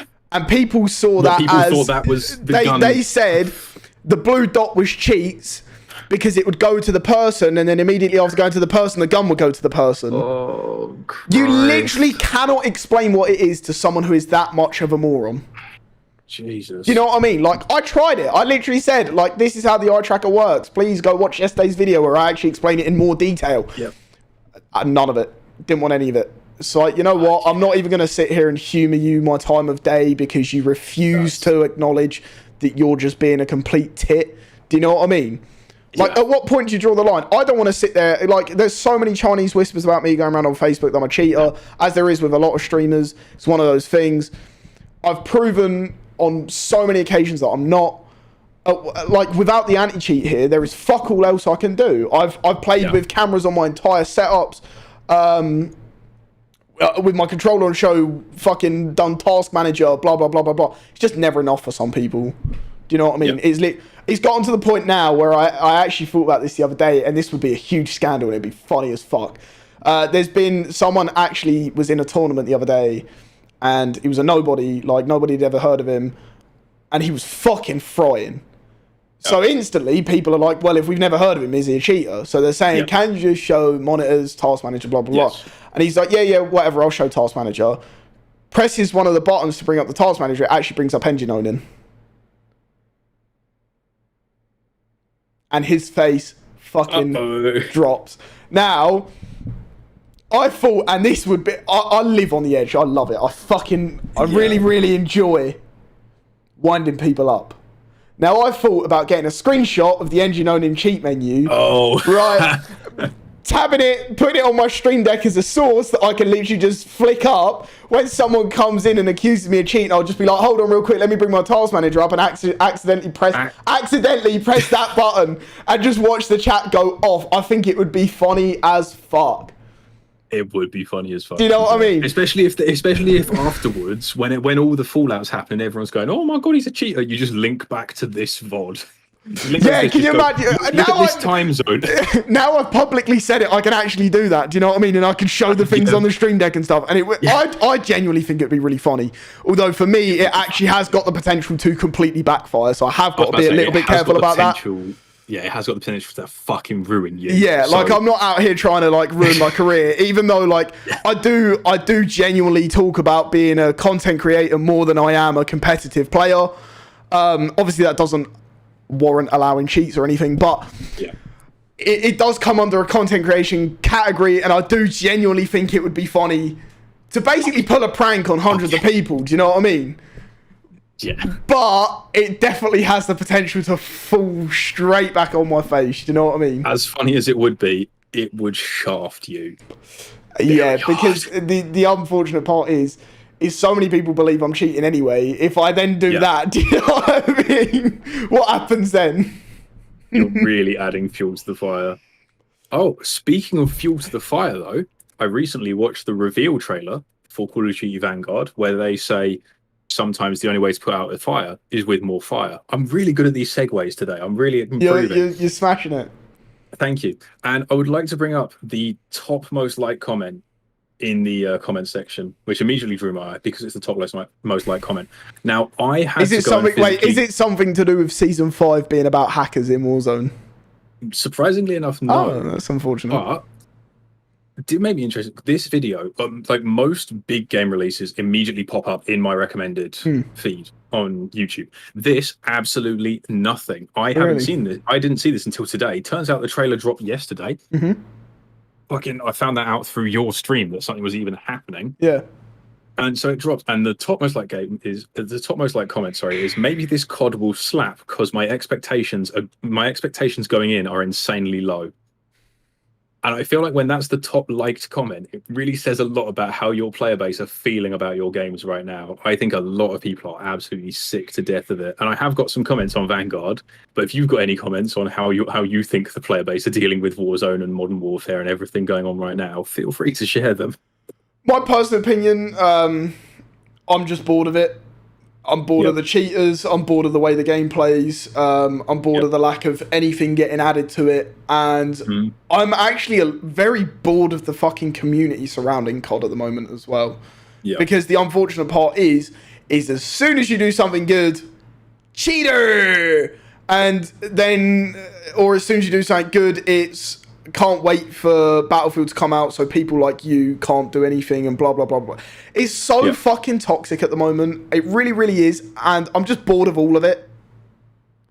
I mean, I wouldn't even consider it toxic anymore. I just consider it knackering because it is constant with you. And I feel really bad. And even my mum's pointed out to me, Jesus Christ, Charlie has some horrible comments coming through on some of his streams and stuff. Oh, you should see some of the messages, man. And yeah, some of the messages, I think she must have read them as well. And even I'll read them and I'll think, fucking hell, what the fuck? But the thing is, if you think that's all he does is play games. Think about that's what I'm getting. Look at the people with 500,000, 1 million followers that are getting 10 times my views. Yeah. Imagine what they're getting. Do you know what I mean? And this is the thing. I kind of understand it for me because I don't really have a deep history with streaming. I've been doing it for 2 years, and the main game, or not even 2 years yet, the main game I've played is Warzone. I have essentially come from Warzone out of nowhere. So it kind of has that sense to have the doubt, because people didn't necessarily see that I was good at Fortnite. I've been good at all the other CODs, right? Yeah, exactly. Whereas a lot of these bigger creators who have been around for the last 10 years, right, may have come from, say, Battlefield 3 or something. Yeah, exactly. And they've been consistent in that They've game. been consistently good, are getting accused of cheating, right? Yeah. But it probably is still bad, but at least they have the credibility of saying, well, I was good at this game, this game, this game, this game, and I'm still good at Warzone. Why would I need to cheat? Do you know what I mean? Because whenever people say to me, they're like, obviously Z-Lane has been a huge thing with all this bad boy beaming shit going on. Z-Lane has been a huge target. People say to me, like, do you think he's cheating? And I'm like, honestly, it's so hard to make an assumption, to make even an educated guess. I would say no, just solely because I watched him play Fortnite, and he was fucking incredible at that game as well. Yeah. Do you know what I mean? You can be good at more than one game, and you can be consistently good at every game. Like Tom Hadzi Jr., who I play with regularly, is cracked out of his mind at any game he touches. I know for a fact he doesn't cheat. I've been around his fucking house, and I've sat down and watched him on a warm-up game, fresh after firing up his PC, literally drop 15 kills in solos with cold hands. Fucking right, I saw... Do you know what? That does piss me off, though. One of my friends, he lives in Denmark. I absolutely love him. He's a top geezer. You know, he's one of the really, like, silent types. Yeah. And literally, I just said, hey, why don't we play this game? And he was like, yeah, sure.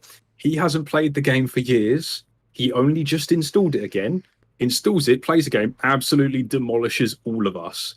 I was just sitting like, oh my fucking God. Yeah, we give you any game and you just get cracked out. That's the thing. It's like, look at Tom. Tom's just won one of the first 10K tournaments for Splitgate. Yes. The game's been out the game's been like doing well for like a month or two. Not even that. It looks fucking fun though. It is fun. I need to figure out how to play it on controller because I've only played it on keyboard and mouse, which I'm obviously dog shit at. But he is cracked out of his fuck. He's now ranked like as one of the best players in Splitgate in the world already. Wow. Right? No, that's impressive. He's just cracked out of his fucking mind. Yeah. Do you know what I mean? Yeah. And he gets accused of cheating a lot on Warzone as well. Just because he's fucking good. Because he's good. But the thing is, the people, all the people that make all of these assumptions and all of these allegations and stuff like that, they hear game doesn't have anti-cheat. This guy better than me. What is only logical solution? Cheater. Yeah. And because that's what the assumption is that they come to initially, these people are so close-minded and difficult to get out of that mindset that come when you actually explain, you do an explanation video and stuff, like, it doesn't even matter because they just sit there and I'm like, they're like, do you know, like, well, I don't care you've made this video. You've just made the hacking even worse. Now I believe even more that I'm right. Before I did... You can't stop them, Exactly. Before I did the monitor cam for... I think I did it for about a month. Yes. It was on every day for about 2 weeks. One of the reasons I wanted to stop doing it is linking back to why I think the anti-cheat might actually negatively impact my videos, is because with the monitor cam in the videos, people couldn't make these cheating allegations. Yeah. Because it was literally proving every single game that I wasn't cheating. And because of that, the videos weren't getting as much engagement, and subsequently the videos weren't performing as well. And subsequently, I took a huge impact in my revenue. Yeah. Right? And so I made the active decision to take the camera off, right? Yeah. Use it for content to improve the stream so I can switch screens, I can do other stuff, and blah, blah, blah, blah, blah, blah, blah, blah, blah. And that's fine, that's great, but, you know, like... I shouldn't even have to prove myself because I've proven myself. But I did it for like a month straight. I would happily turn it on if anyone came into the stream accusing me, anything like that. I just didn't want it there for the videos because it was the videos make up like 70% of my revenue. Yes. Like that is a big portion of my fucking money to just piss down the drain just to prove a couple of close-minded people wrong. Do you know what I mean? Yeah. Like, so I stopped doing it out of that reasoning. and so on and so forth. So what do? Like, you know, as much as I want it there just so I can prove these people wrong, they're not going to comment that I'm still a cheater when there's literal proof on the screen that they're watching that I'm not a cheater. Do you know what I mean? So it's something I'm passionate about, and it's something I'm experimenting with at the moment. I am thinking about bringing maybe the monitor cam back for the purposes of streams, because I've been formatting my videos in 4:5 lately, because they seem to be performing incredibly well on Facebook like that. So I've been thinking about doing that maybe, and then just cutting it out when I edit the videos. Pardon me, but I don't know. I'm stuck in a bit of a problem at the moment. My problem shouldn't be to do with proving myself every video. My problem should be what content do I make next, because there is an abundance of it to make, and there really isn't. Do you know what I mean? I genuinely can believe if Rona hadn't have happened, if we hadn't have had the lockdowns, and if we hadn't have had such a resurgence in streamers, that's going to get taken out of context. He went to say cheaters and said streamers. Yep, no, that's game over for you. You've lost it now. There goes your entire empire, just crumbling in the distance as people listen in and start sharing that one clip around. If we hadn't have had this resurgence in streamers and lockdown, I think Warzone would already be dead, personally. Because there's been no new game releases really over the last year that have been anything to even contend with it. Do you know what I mean? I genuinely believe if Vanguard flops, if the new map for Warzone is shit, if this game's going to fall flat on its face, I think that is the absolute end. 100%. And the only reason I say that is because Warzone streamers are already moving to Apex. Yeah. And someone brought this up in chat, and I was going to mention it to you as well. A lot of the big streamers, I think Tim the Tapman used to stream Warzone. Yep. Stone Mountain. Stone's been doing Apex as well. Yep. Z-Lane, even all the big competitive streamers. Nick Merckx has basically switched to Apex like full time at this point. He didn't even stream the event yet. I think he streamed the event and then went straight onto Apex yesterday. Yeah. A lot of big streamers. I mean, even the smaller streamers that are doing things like Overwatch. Overwatch is having the same content drought that Warzone is having, where the developers just decide, cock it. The community can deal with the bare minimum, and we'll just leave it at that. You know, it's making us money right now. We don't need to put in any effort. Everyone is moving to Apex, especially with the new update that came out. Everyone's just like, fuck it. Apex is actually doing something. I'm more interested in that. Do you ever see yourself? I know you spoke a while ago on stream about saying last maybe hour or so on stream, if you're getting really sick of Warzone, you might start switching to other games just for that last little bit. Do you think that will ever come true soon, or do you think give it a bit more time before that comes true? The problem that I'm having at the moment is the anti-cheat is going to be huge. The new map's going to be huge. There's going to be so much content to be had with Warzone itself. I am currently at a point in my career where any small decision is make or break for me, because I haven't made it to a stable position yet. Do you know what I mean? Yes. The money that I make every month can fluctuate by 50 to 80% every month without fail. Like, you know, one month I can make X amount and the next month I can make a tenth of X amount. Yeah. There's still no like stability in it for me. Yeah. And because of that, the idea of switching to Apex is terrifying unless I can see like someone my sort of size managed to pull it off that isn't drastically fucking miles ahead of me in terms of their career. I will play it. I need to play it off stream first because I am fucking shit at it. Well, no, I was already thinking of a video idea. Can 2 Apex vets teach me to be pro? Question mark, exclamation point. Get me in there. Is it Amy in there that plays it as well? Yeah, I don't know how often Amy plays it now, because I don't think Amy plays it often. I don't really play it often even, but I am a veteran. I was there since season 0. Okay. The boy knows everything. You know what? I literally installed that game the day it was released and then didn't play it for 6 months. When I played it, decided I fucking hated it and have never played it since. Failing that, the only other thing I can do, well, I was about to say I might buy you Titanfall 2. Actually, that's a good birthday present. That's a good idea. Or I could buy it, and you don't need to spend your money. I know, but then I would feel bad. Or you could just buy me a beer tomorrow. Just buy me a beer tomorrow. I'll buy you a beer and Titanfall 2. Okay. You know, really mix it. But, you know, that being said, I would love to try Apex as well as a handful of other games. I joke about it. I would genuinely love to play some Minecraft on stream. The problem is, at the moment, I'm at a period without being able to say too much where I'm working on contract sponsorships and building my own career. And I need my numbers to be stable. As much as the growth with Warzone has drastically slowed in the last month and a half, 2 months, it is still, at the moment, probably one of my better sources of growth without doing something like GTA mods, which I know work well on Facebook, and doing something drastic like that, which unfortunately just isn't going to appeal to my current audience. So it would have to take the core audience that I have, lose everyone else, and build a new audience on a new game, which I don't want to do because I'm not at that point where my core audience is enough yet. So that's a good question that comes from that is, do you think that frankly, to put it bluntly, without trying to sound like too much of a dick, the recent slump in viewership, do you think that is because of your own content per se, or the lack of content Warzone is giving? Do you think Warzone is getting boring to the viewers? Both. Not necessarily both. yours, no, but both, just Warzone both, in general both. as a game. 100% both. So views on Warzone are arguably down across the board. There are fewer streamers streaming it.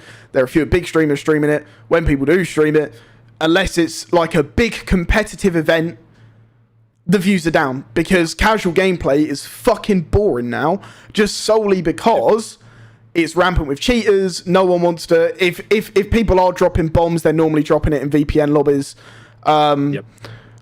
just to avoid cheaters more than anything. Like when I still hold my hands up and say every now and then we play on a VPN. When I do, I hold my hands up and I say we're doing it, and I lose. The thing is, when I say that, I lose viewers. People don't agree with it. I lose followers. The first time we ever played on a VPN, I lost 25 subs. But at the same time, I don't think people understand the sheer amount that you play the game. If they played the game in the same quantity you played the difference is I can deal with regular cheaters. I've kind of accepted it as a part of the game. What I can't deal with, which is what not many other people have to deal with, is the stream sniping cheaters. Because if I get a regular cheater, it's like, you know what? Yeah, okay, I just spent 20 minutes dropping 15 kills to get to the end zone and died to a fucking cheater.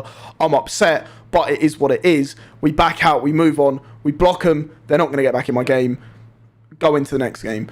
The difference is when there is a group of people literally somewhat even harassing you, right, to get into the same game. Like, there are about 5 of them that all sit in a Discord call my stream up, right, and all try and queue into the same game as me at the same time. By the way, you can keep talking. I'm just going to go to the toilet. Yeah. I'll keep my headphones on. I'm still listening. Do you know what I mean? Like, what am I supposed to do with that? And for me, like, at least in terms of content with Warzone and content coming from myself, I feel like they've both dried up. I have so many content ideas that I want to do that don't involve Warzone. It's just scary to think how they're going to be, like, taken in. Do you know what I mean?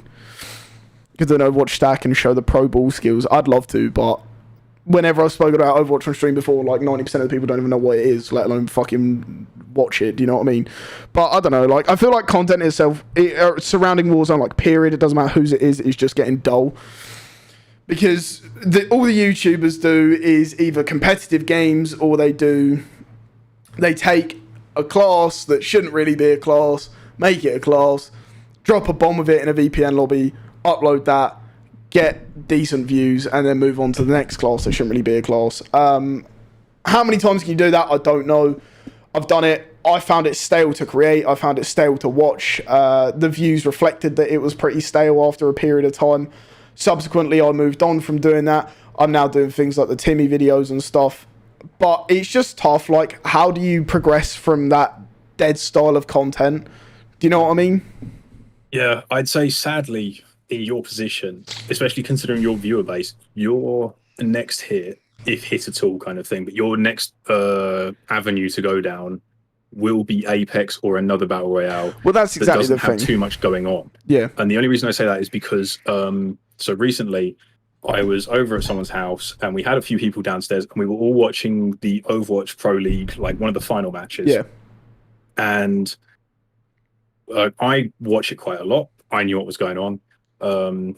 Someone else watched it quite a lot. She knew what was going on. Someone else watched it a little bit, but he's played the game, so he knew what was going on. Last girl, sadly, she's never played the game and had not a Scooby what was going on. And watching the game is a clusterfuck of information. Yeah. So if you introduce that to your player base that only really knows Warzone, only really knows, you know, the guns and every sort of gameplay mechanic from that, and you suddenly introduce 38 different people, all with different abilities, different ways to shoot, different ways to kill, some people that don't even kill at all. It's going to be a clusterfuck. At least with Apex, the majority of the battle royale format stays the same. It's the same as pick up gun. The only difference with Apex is guns don't come with attachments. You have to find the attachments, which I think you're probably going to hate. I do hate that, because when I played Blackout, the few times I played Blackout, I did not like that. Yes, of course, it happened in that, didn't it? Yeah. I think that is why Blackout was a flop in comparison to Warzone, because the mechanics, the lack of cheaters, the idea of being able to, like if someone was camping on top of a building, you had grapple hooks. Do you know what I mean? Yeah, okay, unrealistic, but actually makes the gameplay better, right? The reason I think that was such a flop is because it was complicated and slow to play as well. The games lasted as long, but on a map a similar size with only 100 people. So, like, do you know what I mean? Like, it wasn't consistently high kills because it was very RNG based around where people dropped. Then it was very RNG on the guns and attachments that you got. Like in Warzone, you can play with 0 kills for the first 5 minutes, just spend it looting up, get your loadout, get in a helicopter and go and drop a fucking bomb still because you've got your loadout. Do you know what I mean? But it makes it interesting. Yeah, okay, the first 5 minutes might be naff, but in terms of video content, you cut that out. The video that I've done today, I dropped 21 kills, right? That's going out tomorrow, the one that I was talking about earlier. I actually dropped 21 kills, and I cut out the first 8 just because they were fucking naff. Do you know what I mean? Like, individual kills in a duos game, it's not really impressive. It's not really interesting to watch. It doesn't fucking help viewer attention. So I just cut it to when I have my loadout and I start actually fucking frying people. Do you know what I mean? Yeah. That's it. It's as simple as that. And I just think that coming with, like, I just think that the content around Warzone is dead. Yeah. At the moment, and especially. To put that into perspective, Twitch, arguably the largest streaming platform currently available, arguably. Obviously, most viewed just chatting. Yeah. Because it's full of women with their tits out. You know how it is. Then League, Minecraft, GTA 5, probably all mods, Fortnite, Valorant, CSGO, Apex, 12 Minutes, which is a small little indie game that just came out, Warzone. What's that, 10th on the list? 12th? 10th on the list. It's being beaten by Minecraft, where people will be sitting around just hitting trees and maybe speedrunning or something. Saying that though, Minecraft has pulled viewers for a long time. That's true. That's very true. Every single Minecraft video gets more views than Warzone videos on YouTube as well. Yeah. Do you know what I mean? Yeah, I actually watch more Minecraft on YouTube than I do Warzone. I'm not surprised. Do you know what I mean? Admittedly, cool. I might have a bias in the sense of I just find, because I live Warzone, I just don't really want to watch it when I'm not living it. But I am addicted to Minecraft videos. There's like a handful of Minecraft YouTubers that I watch that are all part of the same SMP, the Hermitcraft, right? Yes. I fucking love it. I love the storylines. I watch it religiously. As soon as it's out, I'm watching it that night in bed. Do you know what I mean? I'll choose that over a film. Yeah. Like, that's just the way that's just what I watch personally. And I'm fucking 21 years of age and I love Minecraft. And I genuinely think that Minecraft, and I said this a few weeks ago on stream, I would love the opportunity, or I would love to do it and for people to give it the opportunity. Because the problem that comes with switching games to something like Minecraft or even Fortnite, say, is that my predominant audience is males aged 25 to 34, right? Yep. The problem with switching to a game that is seen as a child's game is these are people that are set on, hi, I want to come, pick an easy game like COD, shoot people in the head, move on. Do you know what I mean? Yep. And that's not in disrespect. It's fun to play. It's easy to play as well, in the sense of you don't really have to think. You just run around and shoot people. And that's what a game is. You just get on and enjoy it. But I genuinely think that the content that I could make on a game like Minecraft would be far better than the content on COD. And I genuinely wish that I'd have thought about this a long time ago, as opposed to now, while I'm now deeply set in this career. And if I make a change like that, it would probably just burn the career away. Well, this is the thing. And this is someone else I watch on Twitch. I would name drop him, but I don't think anyone will know who he is. He streams predominantly Dead by Daylight, or spooky electricians, as you called it. Spooky electricians, baby. good game. I quite like playing it. Occasionally stream it, but I mean, it's not my fucking favorite game. Yeah. He predominantly plays that, predominantly made videos on that on YouTube. That's how he made his following. And now he is absolutely sick to death of the game because the game is stale, full of bugs, generally shit. The, like the producers of the games are literally just cash grabbing at this point. It's no real content in the game. And so he starts playing everything else. And of course, half his viewer base is only there for Dead by Daylight. So whenever he streams, loads of people will hop in the first half hour and say, oh, why is the stream title, I don't know, fucking Apex? Are you not playing Dead by Daylight? Or where's Dead by Daylight? Are you playing Dead by Daylight soon? And he gets sick to death of it. And I don't blame him because, I would be sick to if I had to only play a single game every day or whenever his streaming schedule is, and then try and play something else because I'm fucking sick to death of it. Yeah. And then everyone in my chat who I thought was there to watch me is suddenly just there to watch me, but playing one single game. Yeah, it's a bit heartbreaking. It's a bit fucking annoying. It almost feels like people don't trust or value your content elsewhere. Do you know what I mean? And that's exactly the kick in the bollocks, because it's like, even when I do like Rebirth instead of actual Verdansk. Yes. I normally do that towards the end of the stream. That's me sort of playing a different game, even though it's the same game. Kind of keeps it a little bit more fresh, and I actually enjoy Rebirth as well. Yes. It pisses me off. I do rage harder on Rebirth, but I do enjoy it more. Even then, I get people not playing Verdansk today, or like I think the most commonly asked question in my chat is, "What's your loadout?" Right, and you set up commands for it. People so you're constantly just saying use exclamation mark. I gave up using fucking commands because people would do it. They would get the response from the bot and then ask you again anyway. You know what I mean? And it's like, I get it. So then I started posting them all in Discord, and I admittedly am not on top of it because it was easier on single PC because I just screenshot it, drag it into Discord. Now I'm fucking bit more complicated than that. But like, it's just fucking irritating. Do you know what I mean? Yeah.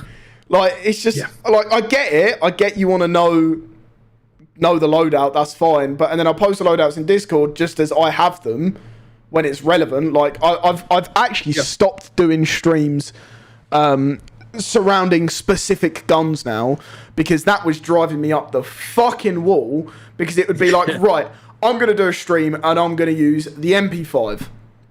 Right, and then I would use the MP5 for the first 2 hours. I would get my video out of it, and then I would be like, right, let me switch it up so I don't get fucking bored using the MP5. Play with a different gun, and then people come in after 3 hours of the stream, and they're like, yeah, but why aren't you using the MP5 now? Like you've clickbaited me. You said your stream was MP5, and I'm like, yeah, but I've not clickbaited you because that was 3 hours ago that I titled the stream that. Yeah. Do you know what I mean? Like, I was using the MP5 for the first 3 hours. Now I'm just fucking bored of it, but I'm still having a decent stream. I'm still having fun playing the game. I just want to play with a different gun. And then you get all these shitty comments, or then you get like, "What's the MP5 loadout?" Even though I've shown the MP5 loadout at the start of the stream. It's like, fine, I get it. Not everyone's there at the start of the stream. I'll show it in between games. And then people are like, "Yeah, but I want to see it now." And I'm like, "Yeah, but I can show you at the end of the game. What do you want me to do? Just fucking back out just to show you this MP5 loadout? Like, shut the fuck up." Do you know what I mean? Then someone gets shitty. They're like, "Well, why would you title your stream MP5 if you're not going to show me the loadout?" Well, if you want to see the loadout that desperately, comment " Discord, join the Discord, go in the loadout section, go and have a look at the MP5 loadout. It's the most recent one posted in there. Don't have Discord, download Discord. Don't want to download Discord. Well, it's not my fucking problem then. Well, do you know what I mean? Jesus, or someone in chat responds to them with the fucking loadout. Or actually, if I do remember the exact attachments, we'll just say the attachment. Can you say that again? No, cunt. Do you know what I mean? You literally can't win, like... So it does get frustrating. It really does. It gets so like, and it's not even like, that's just potentially one person, and then you potentially have another 100 coming in and asking the exact same set of questions. And it's like, I get it. I've titled my stream MP5, but how many times do I need to show the MP5? Do you know what I mean? Like, people cycle in and out, but you know, like for me, retention wise, creator wise, it makes sense to make you wait until the end of the game, and then I realised that people don't have the patience to wait until the end of the game. So what do I do? Like, you know, they're not there for me. They're there for the MP5 build. Do you know what I mean? Like, you can't fucking win. Yeah. So, well, I mean, the only advice I can really give with the whole content creation thing, because Warzone is stale as fuck. I think it will continue to be. Sadly, I don't have much hopes for Vanguard personally. I do. I think there was actually another post I saw on Twitter from that Tom again, who said that basically because when it was leaked that it was World War II themed, and the backlash that it got on Twitter for being World War II themed, and the fact that the devs knew that they had done a shit job of the World War II theme thus far, apparently they really, really stepped up development, and that was a while ago. Apparently they really stepped up development and actually went on to make actual improvements, listen to the community, and blah, blah, blah, blah, blah. If it is a community-fed game, that's great, because in theory it's what the 90% of people want, provided they've taken the right ones and not the fucking stupid ideas. Do you know what I mean? Like, I think they'll do a great job of it if they keep the aesthetic World War II. I think a game needs automatic, like first-person shooters need automatic guns to cater for the lesser players, because it will decrease the skill gap. But I think it needs a higher TTK, because the problem is with World War II games is they're renowned for having a really low TTK, so it's really, really easy to just go around and fucking blast people, and it doesn't have a skill gap. Do you know what I mean? You need to be able to differentiate between a good player and a shit player with a good gun. Do you know what I mean? No, I understand that. The worry that I have with the Vanguard trailer, as what I've seen, is it looks like they're going down the same route as Battlefield 1. Not as in the first Battlefield, but as in the newer one that was released, but they can't number things. It makes you think everyone that's sat there hyping up fucking Battlefield, but they can't even number their games correctly. Like, get a grip. How do you think they're going to make a game that's going to replace COD when they can't even go 1, 2, 3, 4? They go 1, 2, 3, 1. What have they done? They've done 3, 4, 1, 5, 2042. There's some drastic jumps there. But it looks like the campaign route they're going down is the same as Battlefield 1, where Battlefield 1 had effectively 4 or 5 different campaigns, each of which only lasting for about 4 or 5 different missions. So, for example, you had one where you were a tank driver, or a tank gunner, one where you were a pilot, one where you were just a regular infantry in the trenches. I think there were another couple there that I've already forgotten. And I can see all of that in the reveal trailer for Vanguard. So I feel like they're going to do exactly the same thing. They're going to have a few missions of each, like, faction, as it were, of the war. And I think they're just going to straight up go, hey, look, Battlefield 1, that's a really cool idea. Let's call it Call of Duty now. But again, as we've spoken about before, I don't think many people are going to buy it for the campaign at all. No. I think they're going to buy it for the multiplayer. I've realised the multiplayer is shit, just the same it's always ever been. This is the thing, and you can look at COD, right? And I love COD. I've played COD for as long as I can remember. I've made a career out of COD. The unfortunate part is when it comes down to multiplayer, you're looking at the same thing every time. A selection of maps that come out on release. Every single map has 3 lanes. It has cut-throughs on each lane so that you can work a couple of different angles, but ultimately, it's a run-and-gun 3-lane style game. That's it. That is every COD multiplayer. Yeah, but that is their bread and butter. It is their bread and butter, but at what point do you switch it up? Like, if you actually sit there and break down any single fucking map on COD, right? Nuketown, you've got center, you've got left, you've got right. Shipment, center, left, right. Rust, center, left, right. Every single one of their maps. Then again, they did try and break out that format with Modern Warfare. They made what was, in effect, Conquest from Battlefield, and they moved it over to Call of Duty. The one where there's like 5 flag points, there's vehicles and shit. Really big map. And nobody played it because it was shit. Ground War. It doesn't suit. Yeah, because it doesn't suit Call of Duty's format, which is a quick run and gun, straight into the action, do the thing. If you do the thing well, you win. The thing is, you can still have quick run and gun without 3 lanes, though. Do you know what I mean? You can still have small maps that don't necessarily run off of... Yeah. So the most fun that I had on the most recent MW 2019's multiplayer was actually 2v2 gunfight, which was... Was it? I did like that. That was a good mix-up, That was a lot of fun. It was a good mix-up. But they were small maps... And you would just run at each other with just these random selections of guns. It wasn't like you're sat there like trying to fucking get your riot shield gold because you're a grinder and you want Damascus. and you're literally at a disadvantage to everyone else running EOD and then an M4A1 iron sight, no stock, max barrel, compensator, and a fucking, you know, and you're sat there like a little Timmy in a riot shield just trying to get your riot shield kills to get a gold because you're literally grinding out Damascus, which is a fucking grind. I've never grinded the max camo in any COD because I do not have the patience for that. I did it once. I ruined my GCSEs because of it. It was not worth it. See, I tried doing it in BO4. I think I got ARs, SMGs, snipers, like the main categories gold. I got to secondaries and gave up. I think I got pistols gold. And then just was like, fuck it. You literally, you unlock the camo and you go, right, well... Cool, on to the next one. What? You don't even get to enjoy it. Yeah. You play one game with the camo and you go, well, now I have no objective. Yeah. Literally. I'm like, what the fuck? And then you just go on to a different game, and it's just a complete waste of time.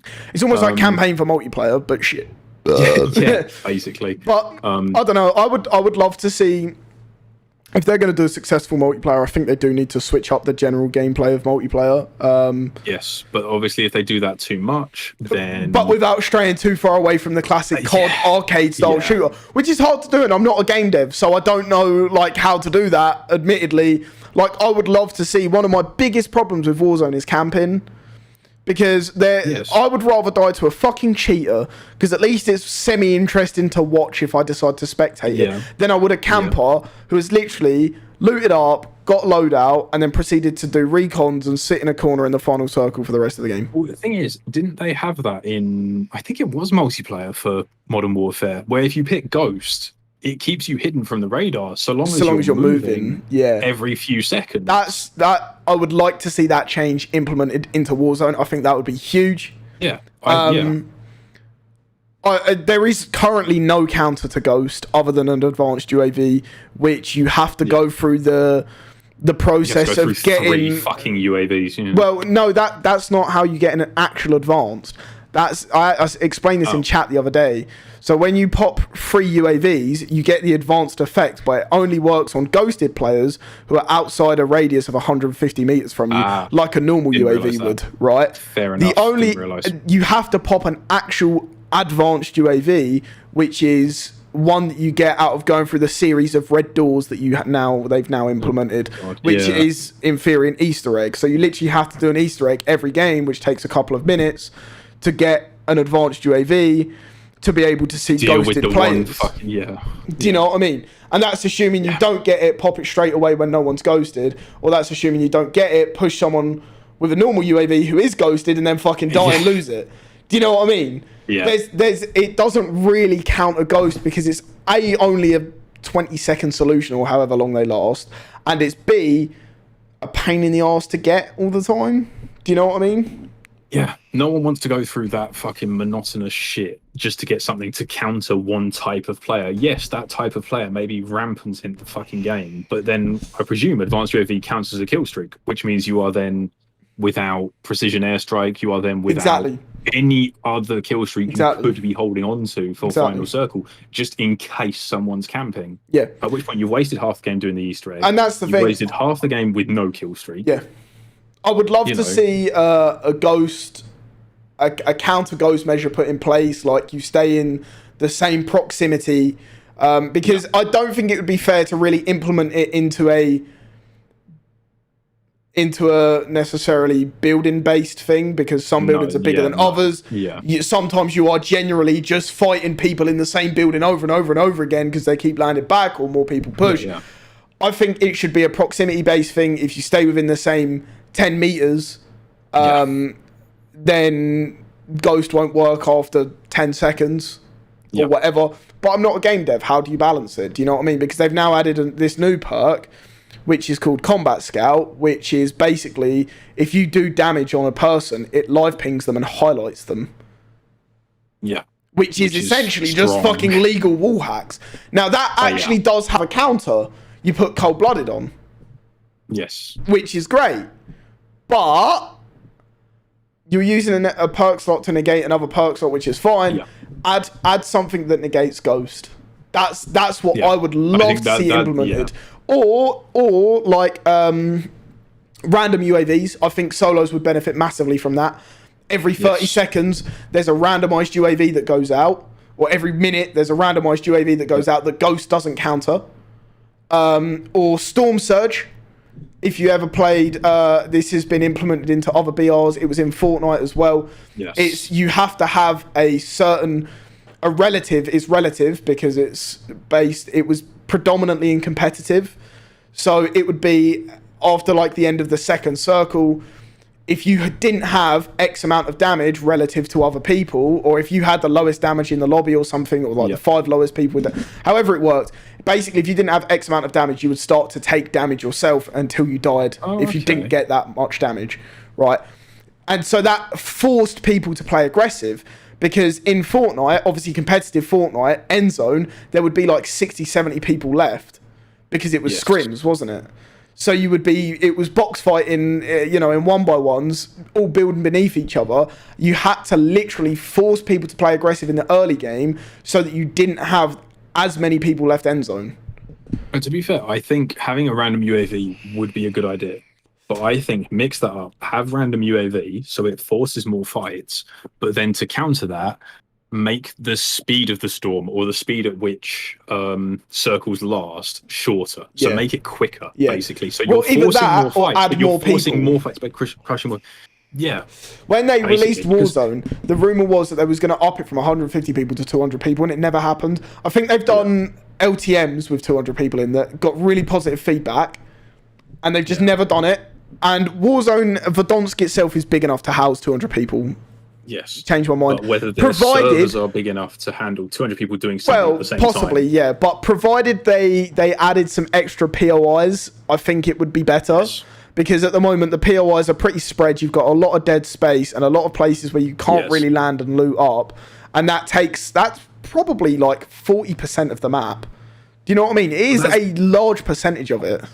That's always been a problem with Battle Royales, though, is you end up with POIs that people love to drop and half the lobby drop there. And Apex do it. I presume Warzone do it in the same way, but I've seen more drastic map changes from Apex, so I'll use them as an example. So there are certain places in the map where when they realize everyone drops there was one place called Train Yard. Loads of people drop there. What they do is they destroy that place and makes a couple of places near it into better than it was. So it spreads people out, stops people all dropping in the same place. The problem they had was there was one place where everyone drops. They have still not destroyed it. Is that the Skull place? No, was it the Skull place another hot drop though? They completely got rid of that, and half the community was distraught because as much as that was a hot zone and you would die within 30 seconds, it was fucking hectic and fun as shit. But no, there's one place where everyone drops in one of the newer maps, and we all thought with the new update that just came out that they would destroy it, create a couple of new POIs to make people gravitate away from that just one place. Yeah. And no, they kept it, added new POIs. So people went to explore the newer POIs for their first few games. Realised it was shit, and went back to the other place. This is shit, straight back into the middle again, and it's still a clusterfuck. And like 3/4 of the lobby die within the first ring. And it's like, great, I'm now spending the rest of my game searching for people. Yeah. Wow, only to get third-partied in the last half hour of the game. Wow. Yeah, trust me. Like, what do you do? Like Warzone has never done that. They've had their POIs, and if they switch something, they switch that current POI. They basically just give it a facelift.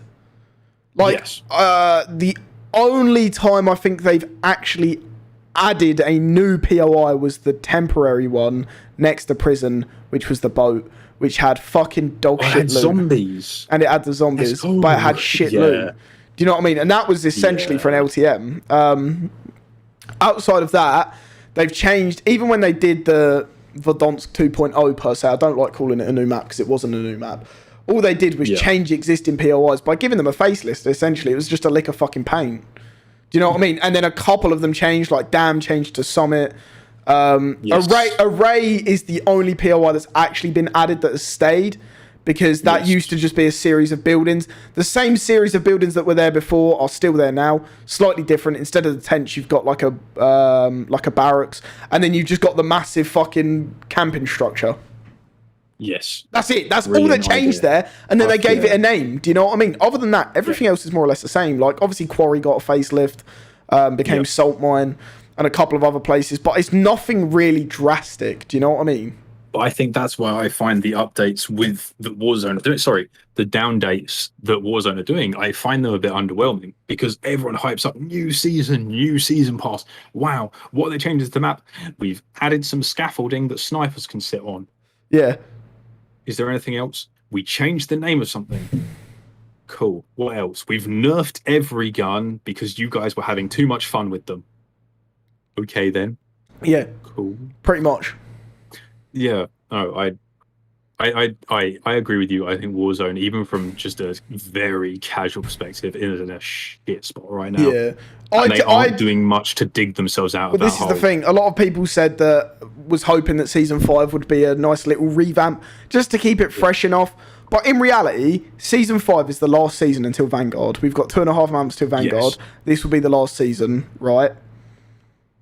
They added 2 new guns on release of the season.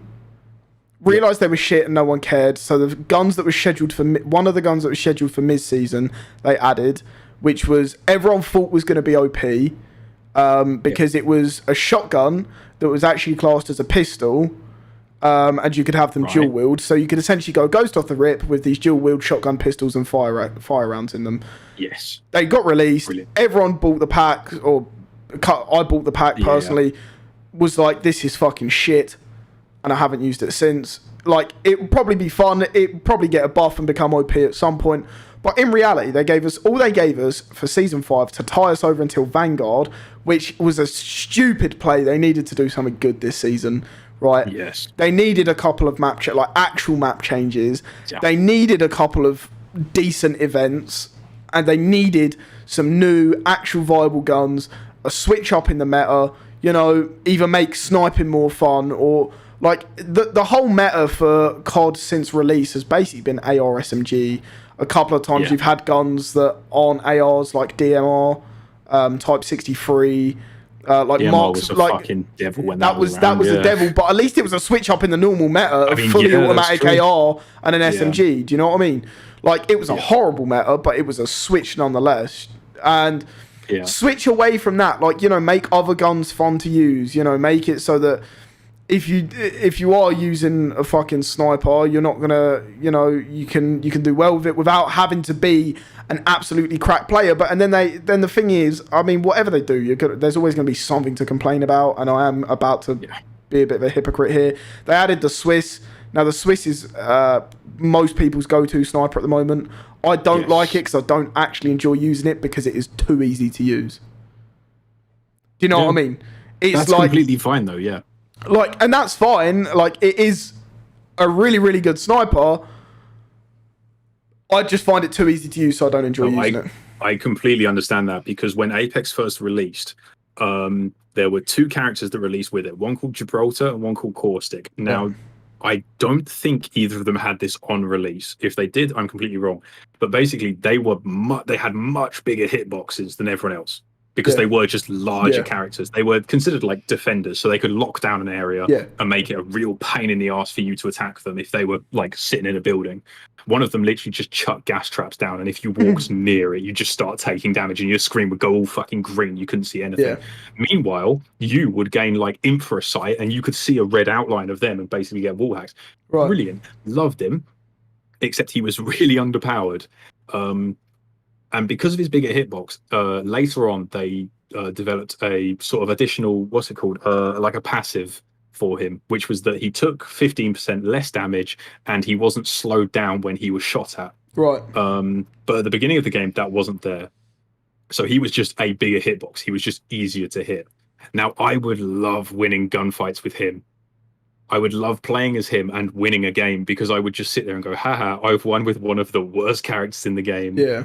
I fucking beat you. Suck my dick. I could have gone for the really easy character. There's one called Wraith. Her hitbox was busted for many seasons. They even released a skin and managed to forget to put a head hitbox on the skin.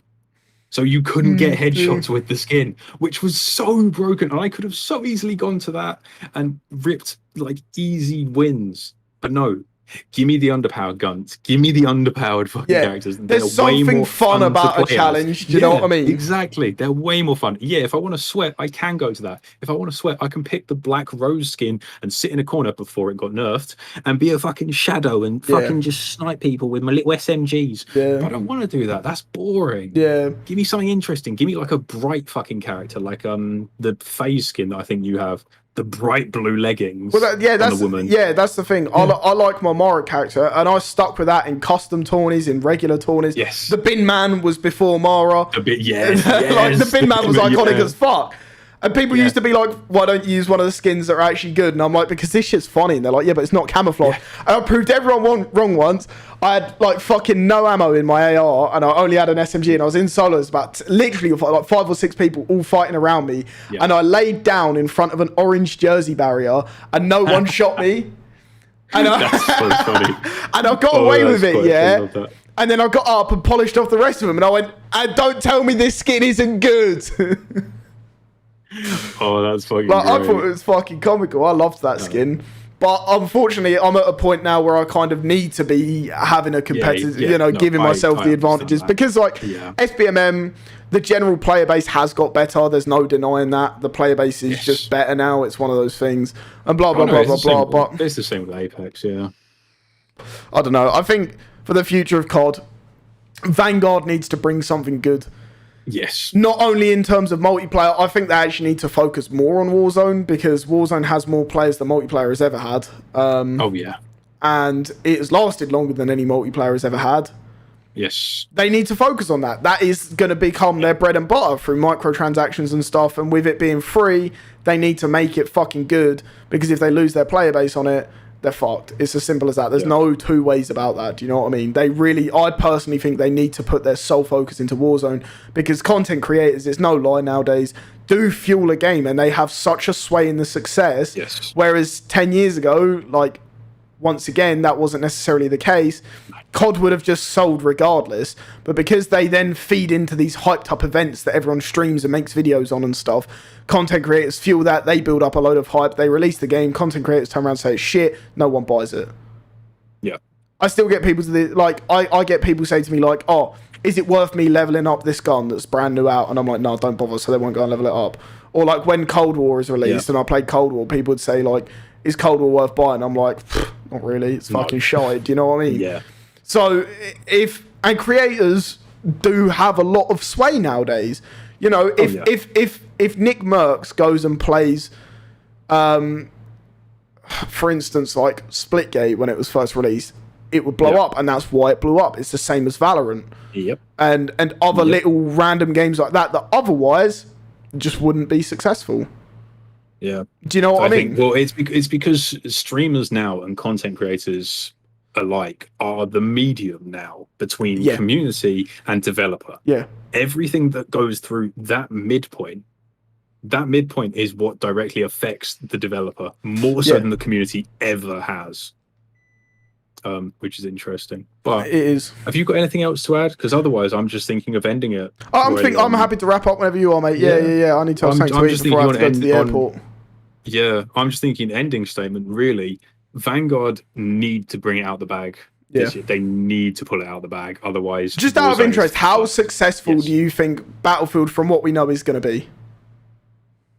Honestly, as much as I'm excited for the game, as much as all the trailers have specifically fed into the almost old school Battlefield players' dreams, like a wet dream, like they included some scenes in the trailers that only Battlefield players will understand. The pilot jumps out of a airplane. That was a big one from years ago, wasn't it? Yeah. Shoots the other airplane with a rocket, gets back in his plane. Brilliant. We've all seen it happen on those little montages. Great fun. As much as that is pure nostalgia bait, and I want the game to be fun, I think, especially without a campaign, and especially considering the big competitors it has, it needs to do something different.